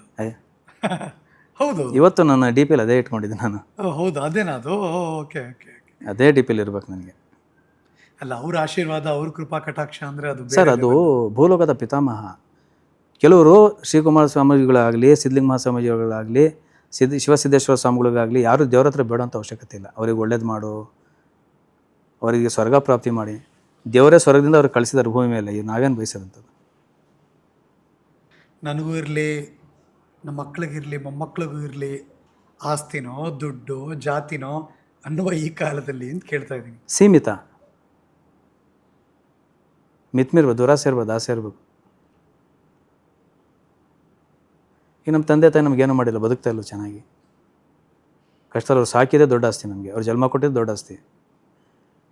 ಬುದ್ಧಿ ಬರೋವರೆಗೂ ಒಳ್ಳೆಯ ಒಂದು ಸಂಸ್ಕಾರದಿಂದ ಸಾಕಿದ್ರಲ್ಲ, ಅದರಂಥ ದೊಡ್ಡ ಆಸ್ತಿ ನಮ್ಗೆ ಇನ್ಯಾವುದು ಬೇಡ. ನೋಡಿ, ಈಗ ಏನಾಗಿದೆ ಅಂತ ಹೇಳಿದ್ರೆ, ತಂದೆ ತಾಯಿ ವಿಚಾರಕ್ಕೆ ಬಂದಾಗ ಆಗಿನ ಕಾಲದಲ್ಲಿ 8 ಜನ ಮಕ್ಕಳಿಗೆ, 6 ಜನ ಮಕ್ಕಳಿಗೆ, 10 ಜನ ಮಕ್ಕಳಿಗೂ ಕೂಡ ತಂದೆ ತಾಯಿ ಇಬ್ಬರು ಸಾಕ್ತಾಯಿದ್ರು. ಇವತ್ತು 10 ಜನ ಮಕ್ಕಳು ಇಬ್ಬರು ತಂದೆ ತಾಯಿ ಸಾಕುವಷ್ಟು ಸಾಮರ್ಥ್ಯ ಅವರಲ್ಲಿಲ್ಲ. ಏನು ಕಾರಣ ಇದಕ್ಕೆ? ಈಗ ನಿಮ್ಮನ್ನು ನೋಡಿ ಯಾರಾದರೂ ನೀವು ಇದು ಮಾಡ್ತಾ ಇದ್ದೀರಾ, ನಾವು ಮಾಡ್ತೀವಿ ಅಂತೆಲ್ಲ ಮಾಡಿದ್ದುಂಟು? ಇದಾರ ತುಂಬ ಸರಿ. ತುಂಬ ಜನ ಹೇಳೋ ಮನಸ್ಥಿತಿ ಏನಪ್ಪ ಅಂದರೆ, ಮುಸಲ್ಮಾನರ ಹೆಸರು ಕೇಳಿದ ತಕ್ಷಣವೇ ಇವರೇನೋ ಉಗ್ರವಾದಿಗಳು ಅನ್ನೋ ರೀತಿನೇ ಅರ್ಥ ಬಂದ್ಬಿಡುತ್ತೆ ಅಂತ. ಆ ಥರದ ಬೆಳವಣಿಗೆ ಆಗಿರೋ ಕಾಲ ಇದು, ಮನಸ್ಥಿತಿ ಅದು. ಅವರ ನೋಡೋ ದೃಷ್ಟಿ, ಯೋಚನೆ ಮಾಡೋ ಮನಸ್ಸು ಡಿಪೆಂಡ್ ಆಗುತ್ತೆ. ಯಾರು ಕ್ರೂರಿಗಳಲ್ಲ ಇಲ್ಲಿ. ಯಾಕೆಂದರೆ ನಾವೆಲ್ಲ ಹಿಂದೂ ಮುಸ್ಲಿಂ ಯಾವುದೇ ಧರ್ಮದಲ್ಲಿ ನಾವು ಭಾರತೀಯರು ಸರ್. ಐ ಆಮ್ ಇಂಡಿಯನ್, ನಾನು ಭಾರತೀಯ. ರಾಷ್ಟ್ರೀಯ ಭಾವೈಕ್ಯತನ ಇರಬೇಕು ಅಂತ, ಮತ್ತು ನ್ಯಾಷನಲ್ ಇಂಟಿಗ್ರೇಷನ್. ಅವಾಗ ಬ್ರಿಟಿಷರ ಜೊತೆ ಹೋರಾಟ ಮಾಡೋ ಸಂದರ್ಭ ಎಲ್ಲ ಧರ್ಮದವರು ಹೋರಾಟ ಮಾಡಿದ್ದಾರೆ ಸರ್. ಯಾರು ಇಲ್ಲ, ಇವರೆಲ್ಲ ಇಲ್ಲ ಅನ್ನಂಗಿಲ್ಲ, ಎಲ್ಲರೂ ಇದ್ದಾರೆ. ಹೌದಲ್ಲ? ಕರೆಕ್ಟ್. ಆವಾಗ ಯುದ್ಧ ಯಾವ ಥರ ನಡೀತಾ ಇತ್ತು ಅಂದರೆ ಸ್ಟ್ರೈಟ್ ಫಾರ್ವರ್ಡ್ ನಡೀತು. ಮಚ್ಚು, ಕತ್ತಿ, ಗುರಾಣಿ ತೊಗೊಂಡು ಹೊಡಿಯೋರು. ಈಗ ಹಂಗಲ್ಲ, ಒಳಗೆ ನಡೆಯುತ್ತೆ. ಲೇಖನಿ ಮೂಲಕ ನಡೆಯುತ್ತೆ. ಲೇಖನಿ ಮೂಲಕ ಅಪಪ್ರಚಾರ ಮಾಡುವಂಥದ್ದು. ಸರ್, ನಾನು ಹೇಳೋದು ಇಷ್ಟೇ, ನೀವು ಹೇಗನ ಬದುಕ್ರಿ, ಜಾತಿಗೆ ವೈರತ್ವ ತಂದು ಇಡಬೇಡಿ. ಎಲ್ಲರೂ ಅಣ್ಣ ತಮ್ಮದ್ರ ಬಾಂಧವ್ಯದಿಂದ ಬದುಕ್ತಾ ಇದ್ದಾರೆ. ನನ್ನ ಸ್ವಾರ್ಥಕ್ಕೋಸ್ಕರ ಇನ್ನೊಬ್ಬರ ಜೀವನ ಆಗಲಿ, ಧರ್ಮ ಆಗಲಿ, ಜಾತಿ ಆಗಲಿ ಡ್ಯಾಮೇಜ್ ಮಾಡಬಾರ್ದು. ಈಗ ನಿಮ್ಮ ಮಗಳ ಹೆಸರೇನು ಚೇಂಜ್ ಆಗಲ್ವಾ? ಅದು ಅವ್ರಿಗೆ ಸೇರಿದ್ದು, ನನ್ನ ಸೇರಿದ್ದಲ್ಲ. ಅಲ್ಲ, ಕೇಳ್ತಾ ಇದ್ದೀನಿ ನಾನು ಸುಮ್ಮನೆ. ಇಲ್ಲ, ಅವ್ರಿಗೆ ಸೇರಿದ್ದು. ಅವನ ಯಜಮಾನ, ಅವನ ಗಂಡ ಇದ್ದಾನೆ, ಅಳಿಯ ಇದ್ದಾನೆ, ಅದು ಅವ್ರಿಷ್ಟ. ಅದು ಯಾಕೆ ಅವ್ರದ್ದೇ ಆದಂಥ ಒಂದು ಇದಿರುತ್ತಲ್ವ, ಪ್ರತಿಯೊಂದು. ನಾನು ಅದನ್ನು ಹೇಳಿದ್ದು, ಎಲ್ಲ ಅವರವರ ಮನಸ್ಥಿತಿ ಮೇಲೆ ಅವಲಂಬಿತವಾಗಿರುತ್ತೆ. ಬದುಕೋ ರೀತಿ, ಯೋಚನೆ ಮಾಡೋ ಮನಸ್ಸು, ನೋಡೋ ದೃಷ್ಟಿ, ನಮ್ಮ ಕಾಯಕ, ನಮ್ಮ ಶ್ರಮ, ನಮ್ಮ ಜೀವನ. ಪ್ರತಿಯೊಬ್ಬರು ಕೂಡ ಈಗ ಹುಟ್ಟಿದ ಮೇಲೆ ಬೆಳಗ್ಗೆ ಅದೇ ಎಲ್ಲ ಸೂರ್ಯ ನೋಡ್ತಾರೆ. ಕರೆಕ್ಟ್. ಕಾಯ್ಕೋಬೇಕು ಕೈಲಾಸ. ಬಸವಣ್ಣವ್ರು ಹೇಳಿದ್ರಲ್ಲ, ಕಳಬೇಡ, ಕೊಲಬೇಡ, ಹುಸಿಯ ನುಡಿಯಲು ಬೇಡ, ಮುನಿಯ ಬೇಡ, ಅನ್ಯರಿಗೆ ಅಸಹ್ಯ ಪಡಬೇಡ, ತನ್ನ ಬಣ್ಣಿಸಬೇಡ, ಇದರ ಅಳಿಯಲು ಬೇಡ, ಇದೇ ಅಂತರಂಗ ಶುದ್ಧಿ, ಇದೇ ಬಹಿರಂಗ ಶುದ್ಧಿ, ಇದೇ ನಮ್ಮ ಕೂಡಲ ಸಂಗಮ ದೇವನಲ್ಲಿಸುವ ಪರಿವಯ. ಪ್ರತಿಯೊಂದು ಕೂಡ ಇಡೀ ನಮ್ಮ ಭಾರತ ದೇಶದಲ್ಲಿರುವಂಥ ಎಲ್ಲ ಧರ್ಮಗಳ ಅರ್ಥ ಇದು ಒಂದರಲ್ಲಿ. ಇದು ಅರ್ಥ ಮಾಡ್ಕೊಂಡ್ರೆ ಅನ್ಸುತ್ತಾ ಕೊರೋನಾ ಆದ್ಮೇಲೆ ಆದ್ರೂ ಜನ ಬದಲಾದ್ರು ಅನ್ಸುತ್ತಾ?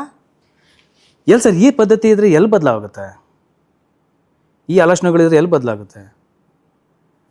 ಆಯ್ತು, ಈಗ ಜಾತಿ ಕೊರೋನಾ ಟೈಮ್ ಎಲ್ಲರೂ ಸತ್ರಲ್ವ, ಕೈಲೇ ಜಾತಿ ನೋಡಿ ಬಂದಿತ್ತಾ? ನಾನೇ ಸುಮಾರು ಜನಕ್ಕೆ ಎತ್ಕೊಂಡ್ಬಂದಿದ್ದೀನಿ. ಅವಾಗಲೂ ಕೆಲಸ ಮಾಡಿದ್ದೀರಿ? ಹಾಂ, ಮಾಡಿದೆ. ನಮ್ಮ ತುಮಕೂರು ಪಕ್ಕದಲ್ಲಿ ನಾಮಚಲ್ಮೆ ಅಂತ ಇದೆ. ಅದು ಸುಮಾರು ಒಂದು 14,000 ಎಕರೆ ಇರುವಂಥ ಫಾರೆಸ್ಟ್. ಅದು ತುಂಬ ಸುಂದರವಾದಂಥ ವಾತಾವರಣ ಅಲ್ಲಿ. ಅದು ಒಂದು ಏನೋ ಹಿಸ್ಟಾರಿಕಲ್ ಪ್ಲೇಸ್. ಅಂದರೆ ಮನುಷ್ಯನಿಗೆ ನೆಮ್ಮದಿ ಸಿಗ್ಬೇಕಲ್ಲಿ ಹೋಗ್ತಾರೆ. ಆ ಟೈಮಲ್ಲಿ, ಕೊರೋನಾ ಟೈಮಲ್ಲಿ ಫುಲ್ ಬಿಸಿಲು ಕಾಲ. ನಾನು ಈ ಸಣ್ಣ ಬಟ್ಲುಗಳಲ್ಲಿ ಊಟ ಕೊಡ್ತಾರಲ್ಲ, ಬಟ್ಲುಗಳು ಬರೋದು, ಅದ್ರಲ್ಲಿ ನೀರು ತುಂಬಿಟ್ಟು ಫಾರೆಸ್ಟಲ್ಲಿ ಅಲ್ಲಿ ನೀರು ತುಂಬಿಟ್ಟು ಬರ್ತಾಯಿದೆ ಕಾಡಲ್ಲಿ. ಅಲ್ಲಿ ನೀರಿಲ್ಲ ಕಾಡಲ್ಲಿ. ಕೊರೋನಾ ಟೈಮಲ್ಲಿ ಆಹಾರ ಇರಲಿಲ್ಲ. ಜನ ಹೋಗಿದ್ದ ಆಹಾರನೇ ತಿಂತಾ ಇದ್ದಿದ್ದು, ಇದು ಕೋತಿಗಳಾಗಲಿ ಇವೆಲ್ಲವೂ ಕೂಡ. ಆ ಟೈಮಲ್ಲಿ ನಾನು ಸುಮ್ಮನೆ, ಯಾರಿಗೂ ಗೊತ್ತಿಲ್ಲ ಅದು ನಾನು ಮಾಡೋದು, ನಾನು ಯಾರಿಗೂ ತೋರ್ಸೋಕ್ಕೂ ಇಷ್ಟಪಡಲ್ಲ. ಒಂದು ಚೀಲದಲ್ಲಿ ತುಂಬ್ಕೊಂಡು ಹೋಗೋದು. ಈ ಫ್ರೂಟ್ಸ್ ಅಂಗಡಿಗಳು ಇರ್ತಾವಲ್ಲ, ಅವ್ರ ವೇಸ್ಟನ್ನು ಚೆಲ್ತಾ ಇರೋರು. ಅವಾಗ ಹೇಳ್ಬಿಟ್ಟು ಅದ್ರಲ್ಲಿ ಕಲೆಕ್ಟ್ ಮಾಡ್ತಾ ಇದ್ದೆ ನಾನು. ಕಲೆಕ್ಟ್ ಮಾಡಿಕೊಂಡು ತಗೊಂಡೋಗ್ಬಿಟ್ಟು ಎಲ್ಲ ಅಲ್ಲಿ ಆಗ್ಬಿಟ್ಟು ಬರ್ತಾ ಇದ್ದೆ. ಈಗ ನೀವು ಒಬ್ಬರೇ ಇದ್ರೆ ನಿಮ್ಮ ಜೊತೆ ಒಂದು ಟೀಮ್ ಥರ ಏನಾದ್ರು ಇದೆಯಾ? ಇಲ್ಲ ಸರ್, ನಾನೊಬ್ಬನೇ. ನನ್ನ ಜೊತೆ ಯಾರು ಇರೋದು ಇಲ್ಲ. ಒಂದಿನ ಮಾಡ್ಬೋದು, 2 ದಿನ ಮಾಡ್ಬೋದು, 3ನೇ ದಿವಸಕ್ಕೆ ಕರೆಕ್ಟ್ ಆಗಲ್ಲ, ಹೋಗ್ಬಿಡ್ತಾರೆ. ಒಳ್ಳೇದಾಗಲಿ ಮುಬಾರಕ್ ಬಾಯ್. ನನಗೆ ತುಂಬ ಸ್ಪೆಷಲಾಗಿ ಕಂಡ್ರಿ ನೀವು. ಈ ಥರದ ಸಮಾಜದಲ್ಲಿ ಹೀಗೂ ಬದುಕಬಹುದು ಅನ್ನೋದನ್ನು ತೋರಿಸ್ಕೊಡ್ತಿದ್ದೀರಿ. ಜಾತಿಯನ್ನು ಪಕ್ಕಕ್ಕಿಟ್ಟು ಮನುಷ್ಯತ್ವವನ್ನು ಆಲೋಚನೆ ಮಾಡಿ ಹಾಗಿರಬೇಕು ಅಂತ. ನಾವು ತುಂಬ ಜನ ಬರೀ ಮಾತಾಡೋರೇ ಆಗ್ಬಿಟ್ವಿ, ನಡ್ಕೊಳ್ಳೋರು ತುಂಬ ಕಡಿಮೆ. ಸೊ ನುಡಿದಂತೆ ನಡೆಯುವ, ನಡೆದಂತೆ ನುಡಿಯುವ. ಸೊ ಅದು ನಿಮಗೆ ಅನ್ವಯಿಸುತ್ತೆ ಅಂತ ನನಗನ್ಸುತ್ತೆ. ಮಾಡ್ಬೇಕು ಸರ್. ಸೊ ಆಡದೇ ನಡೆಯುವನು ರೂಢಿಗೊಳಗುತ್ತಮನು ಅಂತ. ಸೊ ನಿಮ್ಮ ಪಾಡು ನೀವು ಕೆಲಸ ಮಾಡ್ತಿದ್ದೀರಿ. ಖಂಡಿತ. ನಿಮ್ಮ ಕಥೆ ಒಂದಷ್ಟು ಜನಕ್ಕೆ ಪ್ರೇರಣೆ ಆಗಲಿ, ನಿಮ್ಮ ಕಥೆ ಒಂದಷ್ಟು ಜನಕ್ಕೆ ಹೊಸ ಉತ್ಸಾಹ ತುಂಬಲಿ, ನಿಮ್ಮ ಕಥೆ ಬೇರೆಯವ್ರ ಬದುಕಲ್ಲಿ ಒಂದಷ್ಟು ಒಳ್ಳೆಯ ಬದಲಾವಣೆಗಳಾಗಲಿ, ನಿಮ್ಮ ಕಥೆ ಸಮಾಜಕ್ಕೂ ಪರಿವರ್ತನೆಯ ಹಾದಿಯಲ್ಲಿ ಬದಲಾವಣೆ ತರಲಿ ಅಂತ ನಾನಂತೂ ಆಶಿಸ್ತೀನಿ. ನಾನು ಅದನ್ನು ಬಯಸ್ತೀನಿ ಸರ್. ಓಕೆ, ನನ್ನಿಂದ ಇನ್ನೊಬ್ಬರ ವ್ಯಕ್ತಿಗೆ ಒಳ್ಳೇದಾಗಬೇಕು. ಒಳ್ಳೆಯದಾಗಲಿ. Thank you sir. ಮುಂದುವರಿಯಲಿ ನಿಮ್ಮ ಕಾಯಕ. ಖಂಡಿತ. ಆ ಕಾಯಕ ಮೂಲಕ ಏನೋ ನಿಮ್ಮ ಕುಟುಂಬಕ್ಕೂ ಒಳ್ಳೆಯದಾಗಲಿ, ಬೇರೆಯವ್ರಿಗೂ ಸ್ಫೂರ್ತಿಯಾಗಿ ಹೀಗೆ ಇರಲಿ ನಿಮ್ಮ ಕೆಲಸಗಳು. ನನ್ನ ಸೇವೆನ ಯಾರೂ ಗುರುತಿಸಿಲ್ಲ ಇಲ್ಲಿವರೆಗೂ ಸರಿಯಾಗಿ. ಹಾಂ, ನಾನು ನಿಮಗೊಂದು ಉದಾಹರಣೆ ಕೊಟ್ಟೆ ಬಿಗ್ ಬಾಸ್ ಬಗ್ಗೆ. ಹಾಂ, ಆದರೆ ನೀವು ನನ್ನನ್ನು ಗುರುತಿಸಿ ನನ್ನ ಸೇವೆನ ಈ ರೂಪದಲ್ಲಾದರೂ ಬೇರೆಯವರಿಗೆ ಒಂದು ಹೋಗಲಿ, ಸಂದೇಶ ಮಾಡಲಿ, ಇನ್ನೊಬ್ಬರಾದರೂ ಆಗಲಿ. ನಿಮ್ಮ ಮುಖಾಂತರ ಒಂದು 10 ಜನ ಆದರೂ 4 ಜನ ಒಳ್ಳೆಯವ್ರು ಮಾಡೋದು ಇದರಲ್ಲಿ ಸೃಷ್ಟಿ ಆದರೆ ಅಷ್ಟೇ ಸಾಕು. ನಾನು ಸ್ಟಾರ್ಟಿಂಗ್ ಹೇಳಿದ್ದಲ್ಲ, ಸಾಮಾನ್ಯ ಸೆಲೆಬ್ರಿಟಿ ಬರ್ತಾರೆ ಇಲ್ಲಿಗೆ ಅಂತ ಗೊತ್ತಿರೋರು ಅಂತ. ನೀವು ಒಂಥರ ಕಾಮನ್ ಮ್ಯಾನ್ ಸೆಲೆಬ್ರಿಟಿ. ನೀವು ನಮ್ಮ ಜೊತೆನೇ ಇದ್ದೀರಿ. ಸೆಲೆಬ್ರಿಟಿ ಅಂದರೆ ಅವರು ದೊಡ್ಡ ಸಾಧನೆ ಮಾಡಬೇಕು ಅಂತೇನಿಲ್ಲ. ನಮ್ಮ ಜೊತೆ ಇದು ನೀವು ಮಾಡ್ತಿದ್ದೀರಲ್ಲ, ಇದು ತುಂಬ ದೊಡ್ಡ ತಿಳುವಳಿಕೆ ಮತ್ತು ವಿಶಾಲ ಮನೋಭಾವನೆ, ಆಲೋಚನೆ. ನೀವು ಸೆಲೆಬ್ರಿಟಿನೇ ನಮಗೆ. ಇಲ್ಲ ಸರ್. ಥ್ಯಾಂಕ್ ಯು ಮುಬಾರಕ್ ಬಾಯ್. Thank you so much. ಧನ್ಯವಾದಗಳು. ಇವತ್ತಿನ ಹರಿಕಥೆಯ ಅತಿಥಿ ನಮ್ಮ ಮುಬಾರಕ್ ಅಲಿ ಅವರು. ಅವರಿಗೆ ಈ ಪ್ರೀತಿಯ ಗೌರವ. ಥ್ಯಾಂಕ್ ಯು ಸೋ ಮಚ್ ನೀವು ಬಂದಿದ್ದಕ್ಕೆ. ನೀವು ಕಾಫಿ ಟೀ ಎಲ್ಲ ಕುಡಿಯೋದೇ ಇಲ್ಲ, ಯಾವ ಅಭ್ಯಾಸನೂ ಇಲ್ಲ, ಆದರೆ ಇದು ನಿಮ್ಮ ಮನೇಲಿ ಇರಲಿ. ಈ ಜಗ್ಗು ಹಾಲು ಕುಡಿಯೋದ್ರೆ ಇದ್ರ ಕುಡಿ. ಖಂಡಿತ ಖಂಡಿತ ಖಂಡಿತ. ಒಂದು ಪ್ರೀತಿಯ ಕೇಕ್ ವಾಲಾ ಮತ್ತು ತಾಜಾ ಮಿಠಾಯಿ ಕಡೆಯಿಂದ ಆರೋಗ್ಯಪೂರ್ಣವಾದಂಥ ತಿಂಡಿ ಅಷ್ಟೇ. Thank you. Thank you so much sir. ಮತ್ತೆ ಸಿಗ್ತೀನಿ ಮುಂದಿನ ಹರಿಕಥೆ ಪಾಡ್ಕಾಸ್ಟ್ನಲ್ಲಿ. ನಾನು ಹೋಗಿ ಬರ್ತೀನಿ. ನಾನು ಹರೀಶ್ ನಾಗರಾಜು. ಇದು ನ್ಯೂಸೋ ನ್ಯೂಸು.